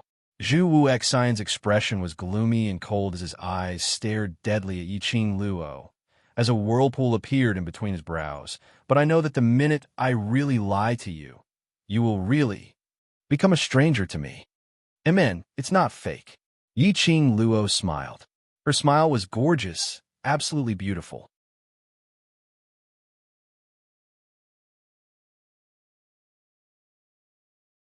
Chapter 39:11. It wasn't fake, which meant, no matter what his answer was, like strangers, these 4 words couldn't be fake. Zhu Wuxian's heartstrings quivered. He thought, after Yiqing Luo found out that he had imprisoned her for half a month, she wasn't too angry and still treated him the same as before. He thought Yiqing Luo wouldn't blame him, but he had never expected Yiqing Luo to be so resolute. So resolute that when he intended to do it for the second time, she would not hesitate to cut off all relations with him. His heart, as compared to the first time he met her, was even more painful from her cold attitude and when she totally didn't recognize him. It was so painful that he was about to die. He thought he was already numb, and no matter how painful it was, he could maintain his calmness, to stand calmly in front of Yiqing Luo and continue his stubbornness. But the feeling now proved that his thought was really just a thought. His heart would hurt. When he met with the young lady's icy cold gaze, his heart would surge with waves. Not to mention standing in front of her. Now, he only had the urge to escape from her accusing gaze. Zhu Wuxian, you're still working with the secluded palace, right? You want to help the secluded palace to deal with the people around me, right? Even when Yiqing Luo saw his cold face, that complicated and painful expression, she didn't let him off. She was still overbearing. The imposing manner became more and more pressing. The expression on Zhu Wuxian's face became even more conflicted. He moved his thin lips, and his voice sounded a little hoarse. No, it's not like that. He wanted to explain, but when the words were about to come out of his mouth, he licked his dry lips and stopped the words from leaving his mouth. Immediately after, his thin lips pursed, not saying a word. Yiqing Luo waited for a moment, and on seeing him maintaining his silence, her lips curled into a sneer of ridicule. Explain, I'm not being unreasonable. If you don't want to listen to your explanation, I'll give you a chance to explain. Zhu Wuxian continued to stare at her without blinking, not saying a word. Yiqing Luo's gaze towards him became even colder. Since you're not going to explain, then I'll speak according to my understanding. Her brows rose as her tone was filled with ridicule. Do you think that after breaking my wings, I can only choose to rely on you? Huh? Zhu Wuxian, do you think I'm such a person? No. Light flickered in Zhu Wuxian's eyes, and he wanted to answer. However, he still held back and did not say it out loud. If Yiqing Luo was that kind of person, he would absolutely not take another look at her. But it was precisely because he knew this. He wanted to see even more. After Yiqing Luo lost everything, what would they become? At that time, would his obsession still be as deep as it was now? Zhu Wuxian, just give up. Even if you want to break my wings, even if you want to separate me and Xian, this lifetime, the next lifetime, the next lifetime, no matter how long it takes, Yiqing Luo, will never choose you. Yiqing Luo's voice was cold and ruthless. The sonorous voice was like a huge hammer that landed heavily on Zhu Wuxian's heart. Zhu Wuxian's body shook violently. He flicked his sleeves. A cool breeze swept past. Several sharp sounds of wind could be heard in the air. The red figure had already disappeared before his eyes. In her resolute words, Zhu Wuxian fled in panic. Yiqing Luo was expressionless, as though she had no emotions towards his escape. Only after she was sure that Zhu Wuxian's presence had completely disappeared.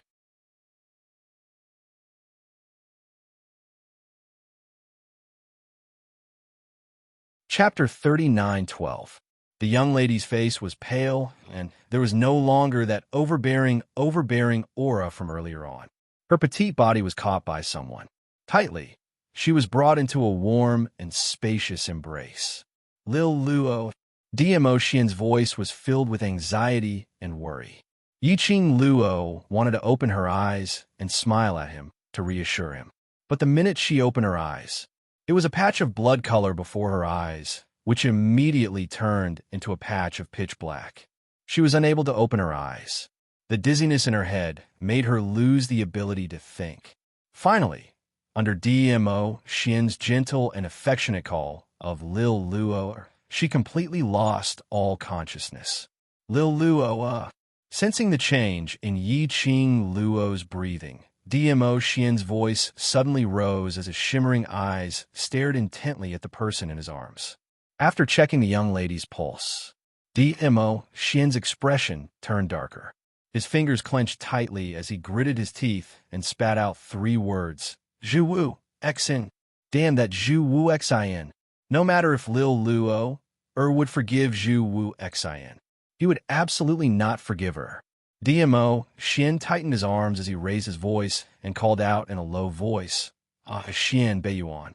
2 figures, one tall and one short, appeared in the night sky. Guard this place. Don't let other blind things come near.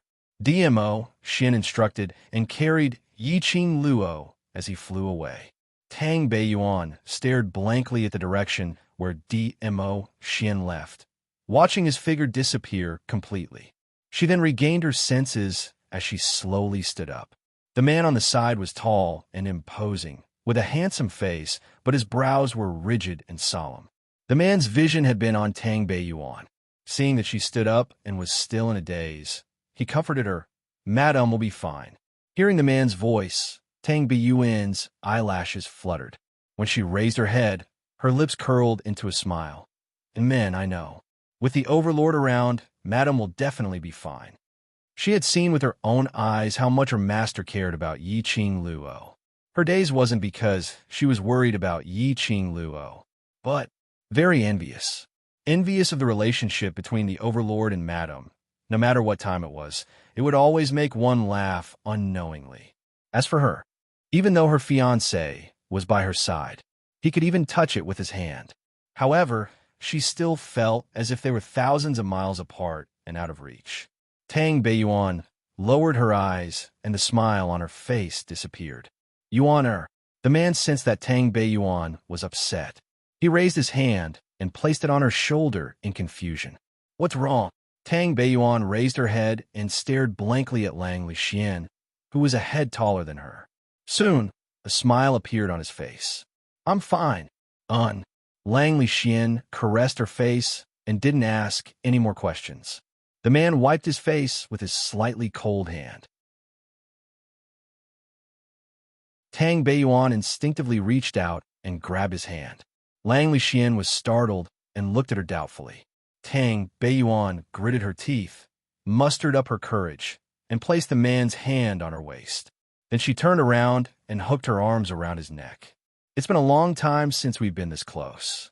To be more precise, it had been a long time since they last saw each other. Every time they met, it was just a hurried glance. After that, they would leave in a hurry, not to mention a hug to feel each other's warmth. There wasn't even a chance to greet each other.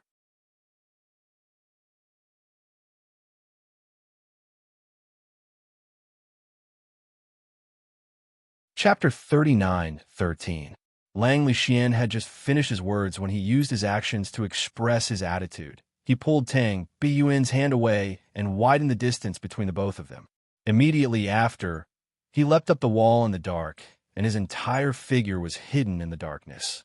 Tang Beiyuan stood in a daze on the spot. The hands which were pulled away by the man were still hanging stiffly in the air. After some time, he slowly retracted his hands. There seemed to be a man's touch on her wrists. There seemed to be a man's scent in her nose. Tang Beiyuan's lips suddenly twitched as she gave a soft laugh.